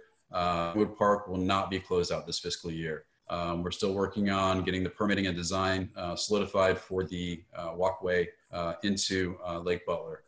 So once that's done, which will probably be next fiscal year, we'll be able to go ahead and just show $50,000 for the budget and then the offset as far as expenditures. The PD, they got a grant of $16,886 from the Committee of 100. That'll help pay for rifles. So when we get into guns and ammunition in the police officer side, that's why you see such an increase. Now with those AR-15s, they are going to have some additional costs when it comes to training. But with the pandemic on right now, there's really not a lot of opportunities to go out and shoot some of these guns. So we may hold off just to next fiscal year. Revenue sharing, DOR said they were going to come in exactly what was predicted. Half-cent sales tax, again, I predicted that we would take a hit on that. With the Magic and OCPS, what OCPS has told us, because we had a contract, and we still have a contract with Orange County Public Schools for providing a school resource officer, and this is countywide. This is impacting all school resource officers and all municipalities. The county has said, or Orange County Public Schools has said, we're only going to honor the contract up until the point that we had school. So since we don't have school, we're not going to honor the rest of that bill. We're still going to bill them and see what they do once all the other municipalities build them, but for that contract, we may not have had a full-time SRO officer at that location, even though it was mandated by Marjorie Stoneman Douglas Act. But again, based on the representation, that's why we had that budgeted for a new officer. But I am, again, planning for the worst case scenario, so we could maybe take a $25,000 hit on that. And I'll keep you posted on our negotiations with OCPS. Downtown Business Committee, because they are in a hiatus right now, it shows a huge hit for them. You will see some revenues once we change it over, again, with the tree board and also with the historical preservation board. But again, I put that hiatus on for revenues for tree board and for historical preservation board, because I don't know when we'll get to business as usual. And I don't know when we'll get back to food trucks, farmers market, or any large gatherings that we may have, including like the Craft Beer Fest, any other events that are put on by the town. Tree mitigation funds, that's been hit pretty hard because of the legislation that's been passed. So we haven't really seen any mitigation funds coming in. We did see a huge increase in the Wine and Dine event. Again, that's mostly cash in, cash out. They have given a lot of grants over this past year, and they have some plans for future grants. And again, that goes into a restricted account. Interest through finance and their ways that they do things. Again, we used to get $3,000 in interest. Now we're getting over $23,000. So that's a $7,000 increase. Rent, because we are eliminating or doing the demo sometime in June. And since that, most of those businesses have been either vacated and also town hall's been shut down. I'm looking at about a $15,000 hit to that. For auction surplus at this time right now, we're pretty much auctioning off and selling the old furniture and furniture in town admin, police department, and pretty much getting rid of anything that we can that is able to be sold in order to gain funds to offset any future costs, whether it be, you know, the furniture rental in the temporary facility or purchasing new furniture in the new facility. So we're putting up a lot of stuff on auction, and if you want any insight, we can go ahead and post that link onto our Facebook page, which I think we already have. As far as other incomes, we didn't plan on getting our FEMA reimbursement, but again, that's always great to get it. That was $202,762, but that's less than the money that we thought we were going to be getting. Remember, we thought we were going to be getting about up to that $600,000 mark. But again, they took out everything that happened in 2004 with Francis and Jean. So now we are pretty much debt-free when it comes to Department of Emergency Management. And I'm not sure if that discussion has ended or not, but we still will be lobbying our legislators to make sure that we can possibly get that money back because we were not afforded the due process that we were or should have been owed to appeal the decision by FEMA. So again, just because we just got the 202 now doesn't mean that we will not realize some money in the future.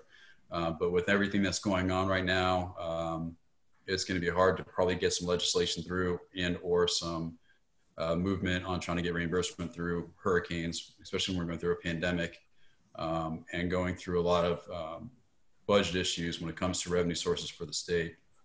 And the transportation improvements, that was the balance of what was formerly known as roster reserve paying into that pot. So we got the additional $20,000. So even with the pandemic, but again, this is adding in, you'll see at the very end of my presentation as well, is that we're looking at about a $54,000 loss in what was originally anticipated. And again, the local option gas tax is going to be down between 20 and 25%, utility franchise fees, 20, 25%, things that I've already gone over, and also the OCPS agreement, and then everything else that I've also went over. Before I move on to revenues, is there any question or expenditures, any questions on revenues? All right. Hearing none, I'll go ahead and move to the mid-year expenditure report. Again, this shows how we spend our money. Most of it goes to the police department and the balance goes to public works. Not to say that, again, police department, they take on the debt for, not the debt, but the cost for fire protection. Public works, they take on the debt service for the Main Street debt. And they also take on a lot of the costs when it comes to the new facilities. So starting with legislative, which is all of our elected officials. You saw, again, an increase in email services and archives. We'll go over why that's huge increase. The same thing with the website and the miscellaneous and other. But basically, here's the breakdown. We will make this into a PDF and post it onto the website tomorrow for everybody to take a look at. But mostly everything is on budget. We did save a lot of money on luncheons because, again, we don't want to have any luncheons right now. The pancake breakfast, again, it all depends on how we open up, but that's money in, money out. So right now I have it as we are not going to be having the pancake breakfast, but that again can change. The holiday social was over, but they had money that was allocated to them from Windermere Wine and Dine and from the Town of Windermere from last year to this year because they wanted to buy some additional supplies for next year's event. And employee appreciation, all the overages were paid by the foundation.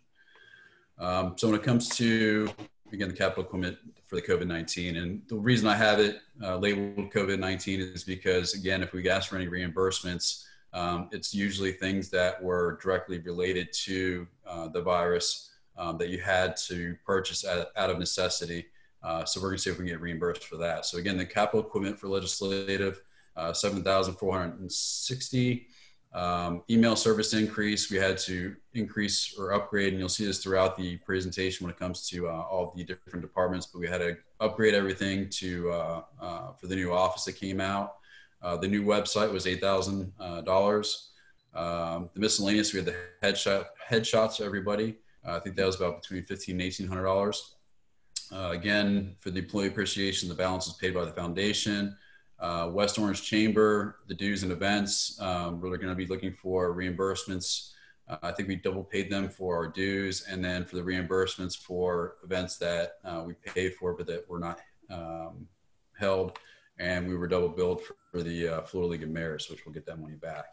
Any question as it relates to legislative? Seeing none, I'll move on. Administrative. This is my department. It's made of Diane, Lillian, and myself.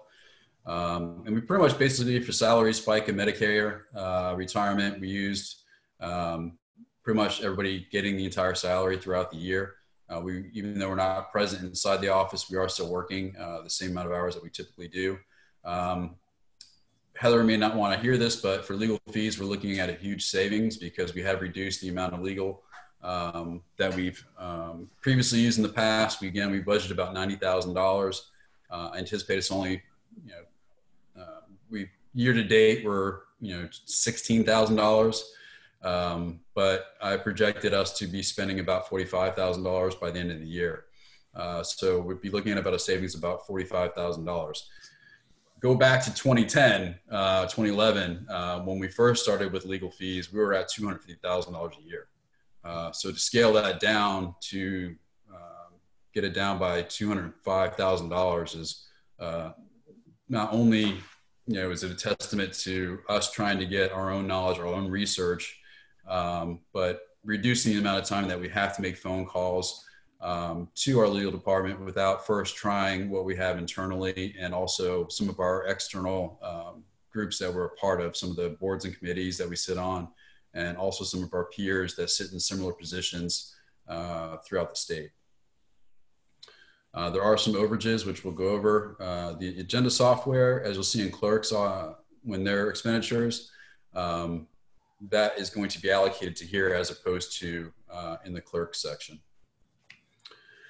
So for email service, again, it's over. We had the Office 365, and also we had a misrecording in the email service for our department, and then computer maintenance. We had to set up remote users. So that increased the monthly user fee, and that was a direct result of COVID-19. So Nora, Dorothy, and I, and others can actually just remote in as if they're working from their desktops at the office. And again, when I talked about the clerk, the software and agenda packages, that's going to be allocated to my department as opposed to her department. But you're looking at a cost savings in my department for about $45,000. Any questions on admin? All right, moving on to clerk. Pretty much everything is on budget, on point. We may see some savings relative to shredding. We have taken a lot of stuff through encryption. And it's broken up into 2 separate sections, but it should actually be one, and we'll make that amendment next time. And when it comes to public record scanning, that's something I'm going to talk to Dorothy about. Once we do have more access into the building and we can do that, maybe we'll look at adding that back in. But for the time being, again, with everything being unknown, we don't know if we're going to be able to complete that scanning for this fiscal year. And then again, the elections, by not having an election, that saved us quite a chunk of change. So we're looking at savings of about $7,000 in this budget. Again, when you saw in her, for the Granicus, it wasn't budgeted in hers, but it was allocated to hers. And again, that was broken up to about $1,350 just for regular agenda management. But then when we break it out for every board and committee, it was $5,400. Once it gets up and running, you'll see the benefits of that, and then how easily it is to access some of the stuff. And it's going to make only my life a lot easier and Dorothy's life a lot easier, but also yours and the board and committee members, because you'll be able to click on certain items as opposed to just scrolling everything. Any questions on clerks before I move to financial? See, move to financial. Again, pretty much everything is on point. Some of the things that I had highlighted, you see some savings in some certain areas. We did see some savings in general insurance. Pretty much when it came to the network printer, security nodes, office backup, and then the Meraki wireless, those are things that we had budgeted last year that I thought we would have to budget for this year, but it's actually part of our computer maintenance program, which is why that's over. But again, that was, learning experience from last fiscal year to this fiscal year.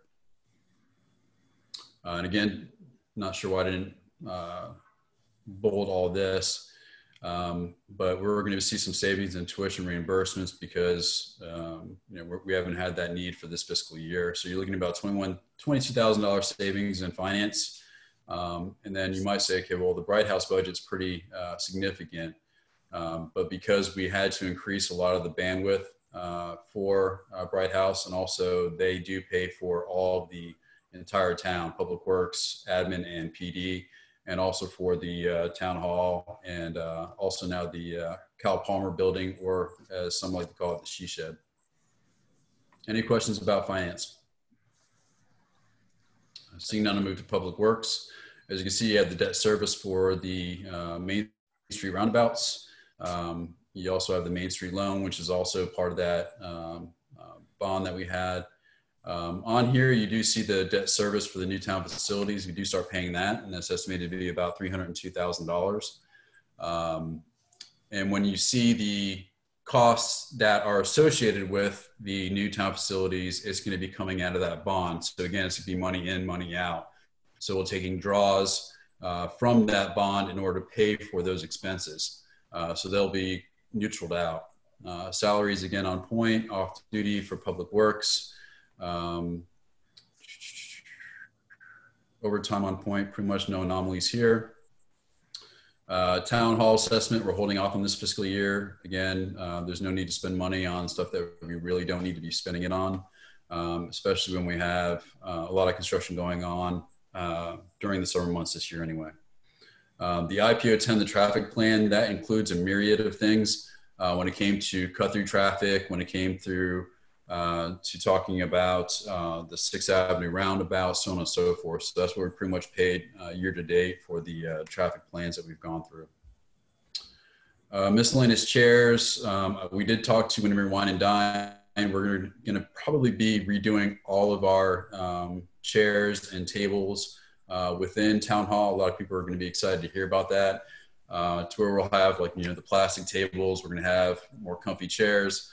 But again, Windermere Wine and Dine has offered to pay the full cost of that.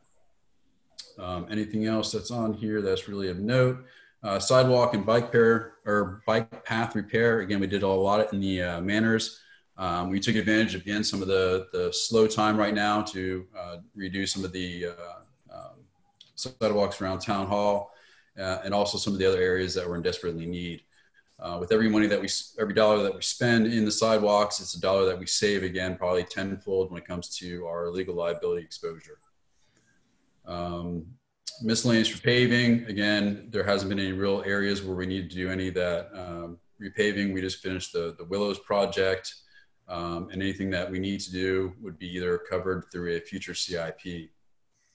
For tree mitigation expenses, that cost will be covered by, again, money in, money out when you come in through the tree mitigation reserves that we have. We'll be forwarding that into when we do the budget amendment at the end of the year. Some of the things that, again, were some high ticket items, the tree removals we always see when we do about $25,000. Again, this isn't stuff that we want to take out, but whether it be through a hurricane season, which we're coming upon in June, we typically see that we spend at around $25,000 for tree removals. Signs and banners, again, we've spent $35,000, and I don't see us not spending the entire amount this fiscal year. Landfill, typically we spend the $500, water cooler, so on and so forth. And then we have our leases that we currently have on the trucks, motor grader, and the skid steers. Streets and roads CIP, for some reason, I'm not sure if it was just miscommunicated and just not in the budget accurately, and I just missed it. But typically we put $400,000 into our budget for streets and roads CIP. I think that's always been the case, but for some reason, we didn't put the full $400,000 in this year.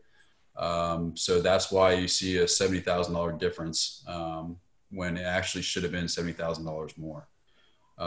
Again, for the multimodal, we're putting that in. That was a tax increase commitment that we put away, money for the multimodal system 2 years ago, and the same thing for the public works water design. We're putting money away for that as well. Things that we're going to put a hold on, pavement management plan.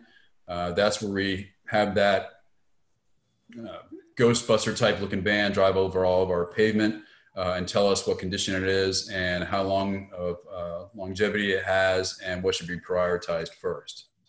Now we get into new town facilities. By the end of the fiscal year, we should pay about $388,000 in total for our design into this next fiscal year. And then we'll get into the construction. Construction, again, once we get with HJ High and we have a GMP, then we'll know exactly how much we'll be spending on that. And then we'll know when we have draws for next fiscal year. And then again, something that we didn't really plan for was the 280. And that was for the temporary facilities construction and then the temporary facilities rental. This is not included in the bond, and we can't include it in the bond. But we did put 130 away for the new town facilities, which my intent was for the temporary facilities. Again, because of my lack of understanding that 260 would have included the rent and it'd be drawn out across 2 fiscal years. But then again, once it came up, that's gonna be 280. Then it's going to be 280, and we'll cover it from next year by that savings of 130 in next year's budget.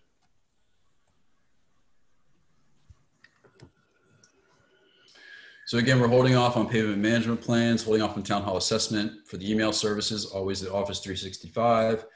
Computer maintenance, we had some Wi-Fi boosts. And then for new facilities, it's going to be coming out of the bond. So when you see that cost in, cost out, we'll be able to make some of those draws. I've already explained my hiccup on the 130 for the temporary facilities. Again, the tree mitigation expenses, and then the hiccup again on the $400,000 for road CIP. And then we added a lot of sidewalk projects for the repair areas. Any questions, comments on Public Works? Hey, Robert, do we need the full 400 for the road CIP? Every year, our CIP is based on us putting $400,000 away. So I would like to keep that at 400,000. You know, Second Avenue is the next big project. Right. But since we have that grant coming in from the LMS funds, we're going to see significant cost savings.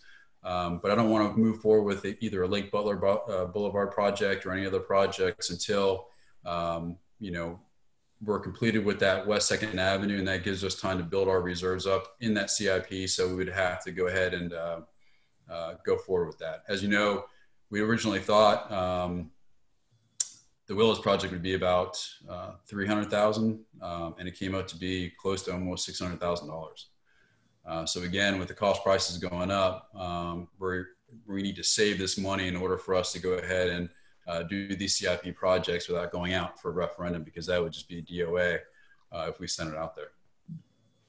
All right, I just want us to be cautious as we roll through the summer here. I know we're expecting a pretty active season, so not to be all doom and gloom, but we just want to be cautious, so we can time those out.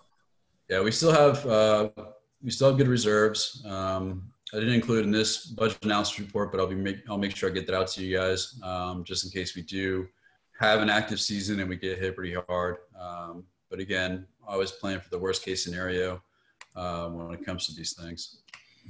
Town Parks and Recreation, this is different than actual Parks and Recreation. And as you can see there, with capital projects for the FERDAP, we've exceeded what we originally anticipated by about $29,000. But again, that's going to be reimbursed through our FERDAP once we get the closeout documents in. Police, we are seeing the savings in salaries because we've had some transitions, but also because when we did the salaries, the crossing guards are typically included in the salaries, so that should be $9,000 more to the $825. Off duty, I don't see us taking any off duty jobs unless things start opening up, but I kept it in there. Remember, that's again, when we get off duty, we're getting reimbursed by that and some. So I don't see us having a real issue with off duty, because that's again, cost in, cost out, or revenue in, cost out. So overtime, I don't see us using a lot of overtime for the balance of the year unless we do have a hurricane. And then if we do have a hurricane or some sort of emergency situation, we would look for reimbursement from FEMA. But again, we would have to pull from reserves on that. But hopefully I'm wrong with some of the revenue projections that I've predicted. But you can still see that we're still flush with money, even with all these hits right now. Again, incentive pay, a little bit over, FICA, same. Health insurance, because we do have a lot of veterans on our police force, that does, we do realize the savings on that. Again, not sure why this is not bold, but you can see our fire services remains at 625. Nothing else of substance here. Ammunition and guns, again, the increase in that is due to the fact that we got that grant from the Committee of 100 to buy the AR-15s.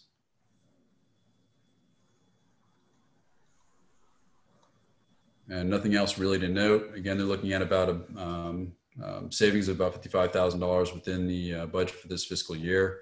Again, we received the grant for the rifles. We also received other JAG grants, help pay for bulletproof vests and so on and so forth. And then we saved on salaries due to turnover.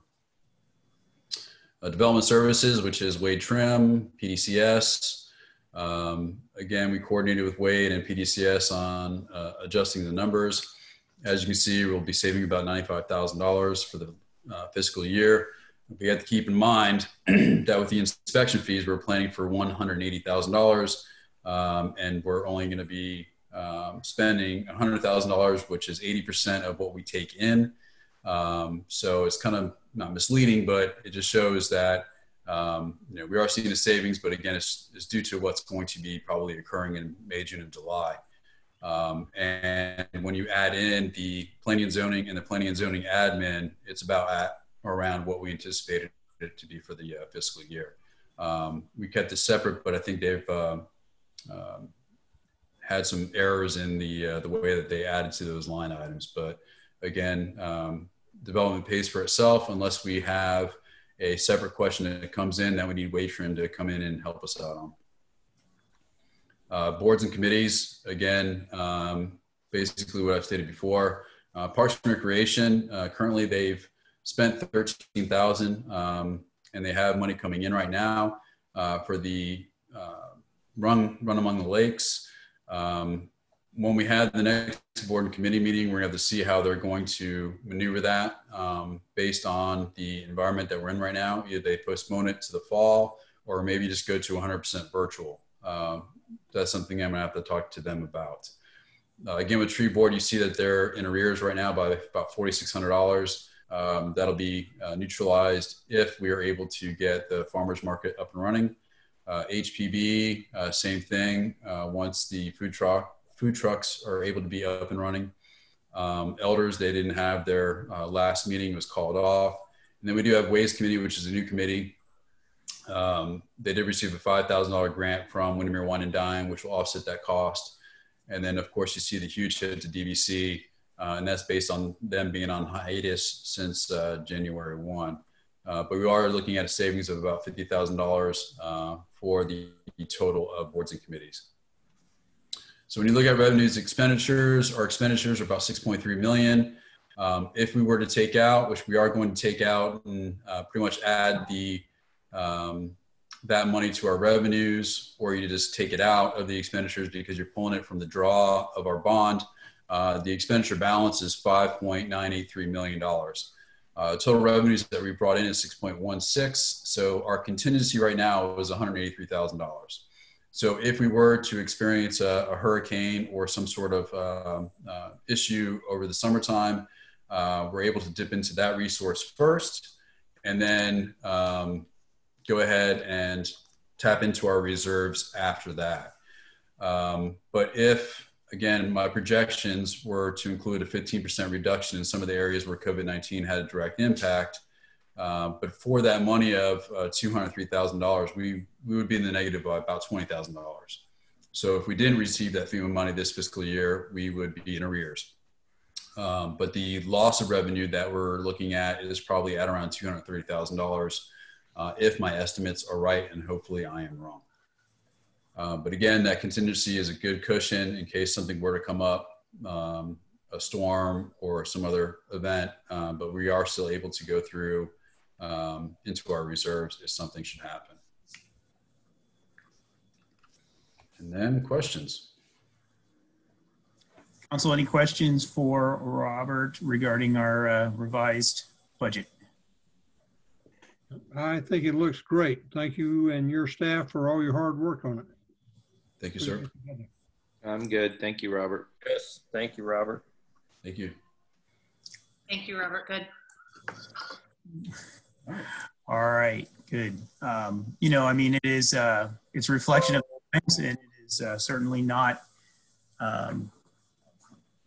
it's much better, and it is conservative, and I think that'll get us to where we need to be. We've been able to maintain all of our obligations and all those things that we want to do for our staff and our police officers and for all of our residents. So far so good. We'll hope that the trend continues that way, and hopefully, you know, we're even a little on the conservative side.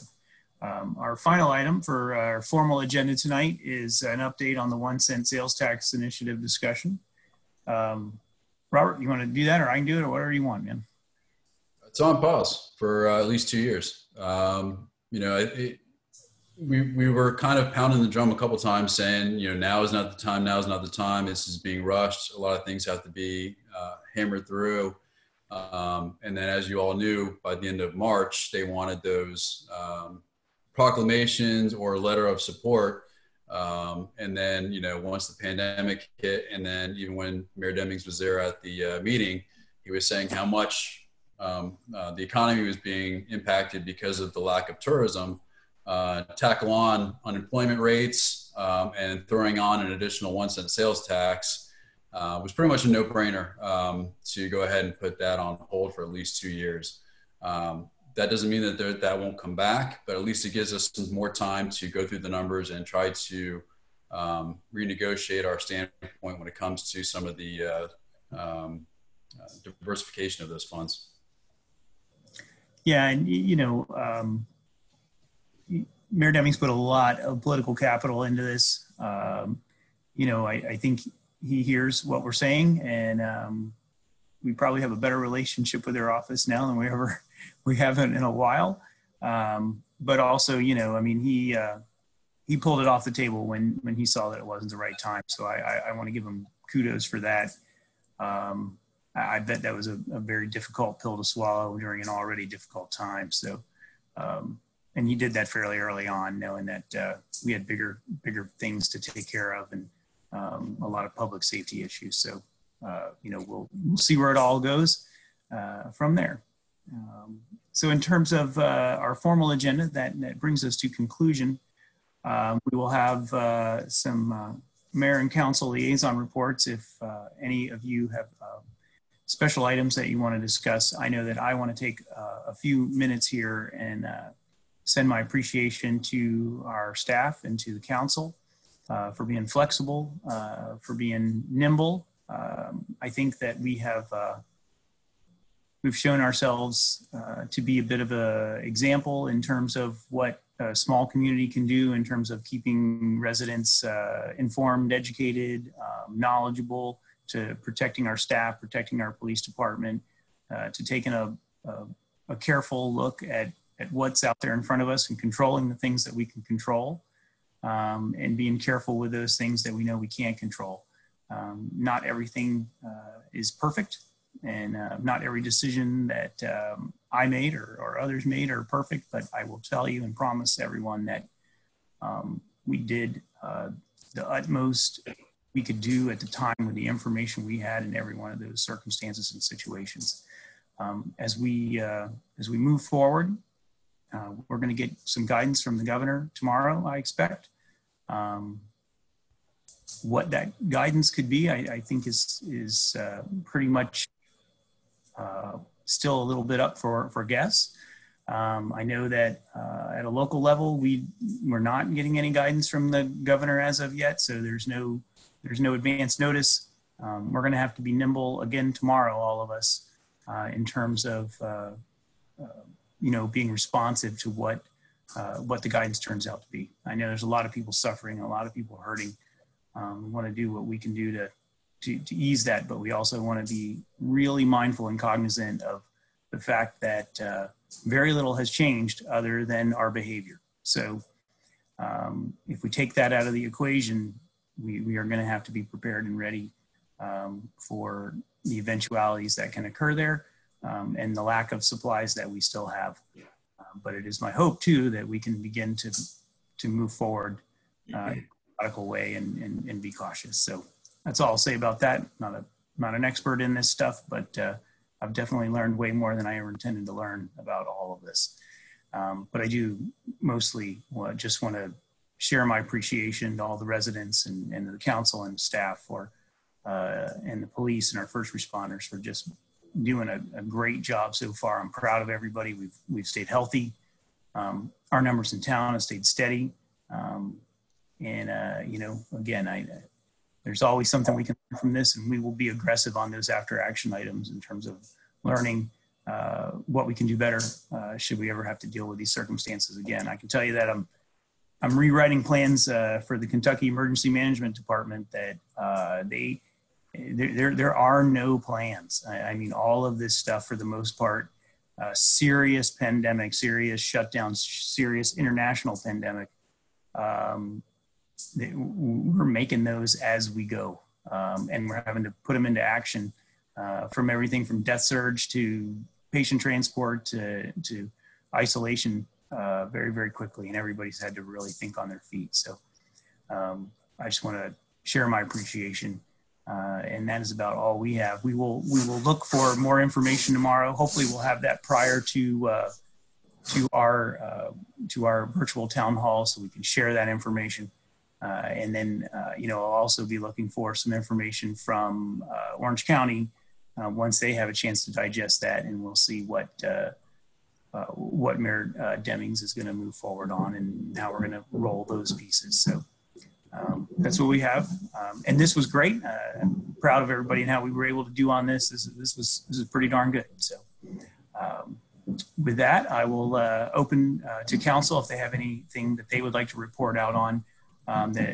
Since we didn't do a traditional council liaison report here. Council. Thank you, Bob. Thank you, Bill. I see Liz. Are you good?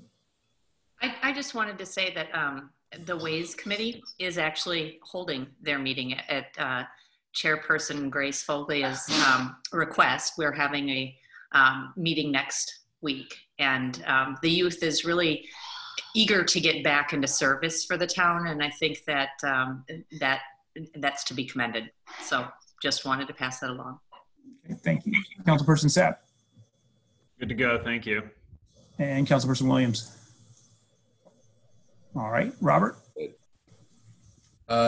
Just a couple of things. Again, if you haven't been, and this is mostly for the people that are non-elected officials or staff, we've had probably over 20 virtual town halls. It's ranged from finance to legal to having doctors on. But tomorrow we have Danny Banks on, who is the public safety officer for Orange County. So it aligns perfectly with hopefully some of the directions that we get from Governor DeSantis tomorrow. I did sit on in the task force, county task force meeting this afternoon. And again, they're kind of taken aback that, okay, there's going to be this announcement tomorrow. So how does that impact all the work that we've done up until this point? They really weren't going to make any recommendations until next week. And then the mayor wasn't going to make an announcement probably until Thursday anyway, until he got direction from the governor. So we're all just waiting with bated breath just to see what Governor DeSantis is going to authorize and how do we amend ourselves to that. Is he going to leave it up to the individual counties to decide based on just minimal guidelines, or is he just going to slowly roll things out? Prior to his meeting with Trump today, we had a feeling that maybe he was going to just do the slow roll. After that meeting, again, being quiet, we just don't know what to expect. Thank you again for everybody that helped participate in the Easter egg event that we had. I think it was very successful and a great way to get out there and get out in the community. With the foundation, we're still looking at how to hold events in the future because I know that we had to postpone our March event. I will be sending out the OSTERT alert, not only for COVID-19 tonight because I just got it, but also they have another weather alert that I'll send over to you as well. I don't think it's as significant as the one that we had last week, but we shall see. But again, just thank you for everybody on helping support the town, helping support staff.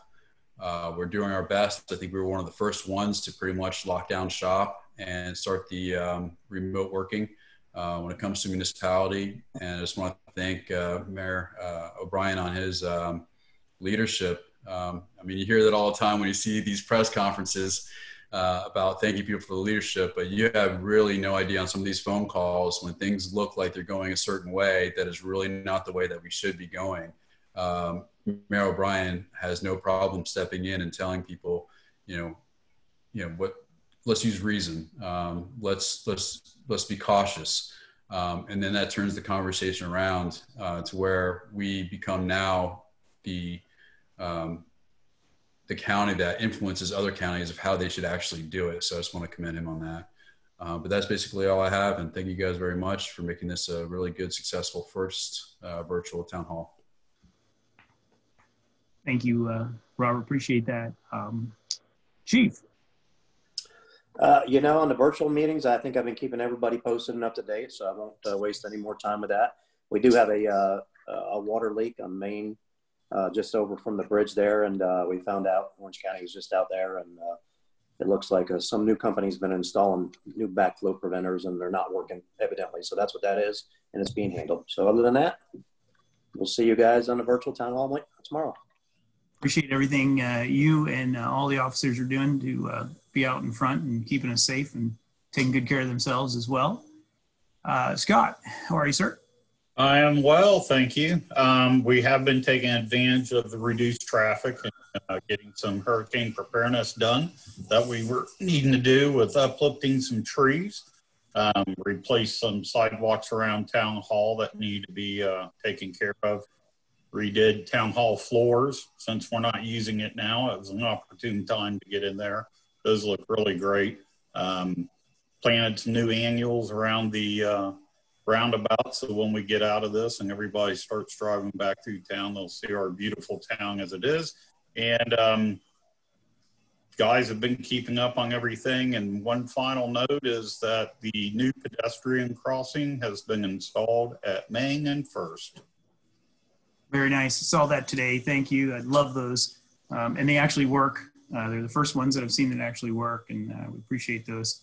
Scott, the only other thing that I saw around town is for some reason, it seems very common right now, where the sidewalk ends and transitions to the road, usually the ramp, that non-skid ripple material that's supposed to be like a notice of the road or whatever, they're all like popping up at the same time, not only in town, but some other places as well I've been. So just FYI, because when they pop up, they leave a big, like a carpet that's scrunched up. Correct. Those are audible truncated domes used for ADA purposes. Thank you. And they're actually for when you run the stick across it, makes a noise or they feel it. The little bumps are called trunks. The first specs several years back when FDOT came out with their new guidelines were using those mats. They were glue down mats. They didn't really work out, so they got some screws. So we can tidy them up, but that's why I don't allow those anymore. And we always use cast in place fiberglass in all our new installations. But we'll keep an eye out because that is a safety hazard. Yep, they will definitely trip you up. Thank you, I appreciate that. Dorothy, anything from the town clerk perspective? No, sir, I'm good, thank you. Good to see your face. Thanks, good to see everybody's. Yeah, Councilor Ramos. Well, I can't wait to see all of you in person, hopefully next month. Nice gaming chair, by the way. Yeah, thank you. Yeah. You saw my IT expert come in a couple of times, right? Yeah, without his shirt on. I told him, please put a shirt on. So sorry about that. Sounds good. All right. If there's nothing else for the good of the order, we will consider ourselves adjourned here at 8:15 p.m. Thank you, guys. We will look forward to seeing everybody on the virtual town council meeting. Good night. I'm sorry, town hall. See you tomorrow.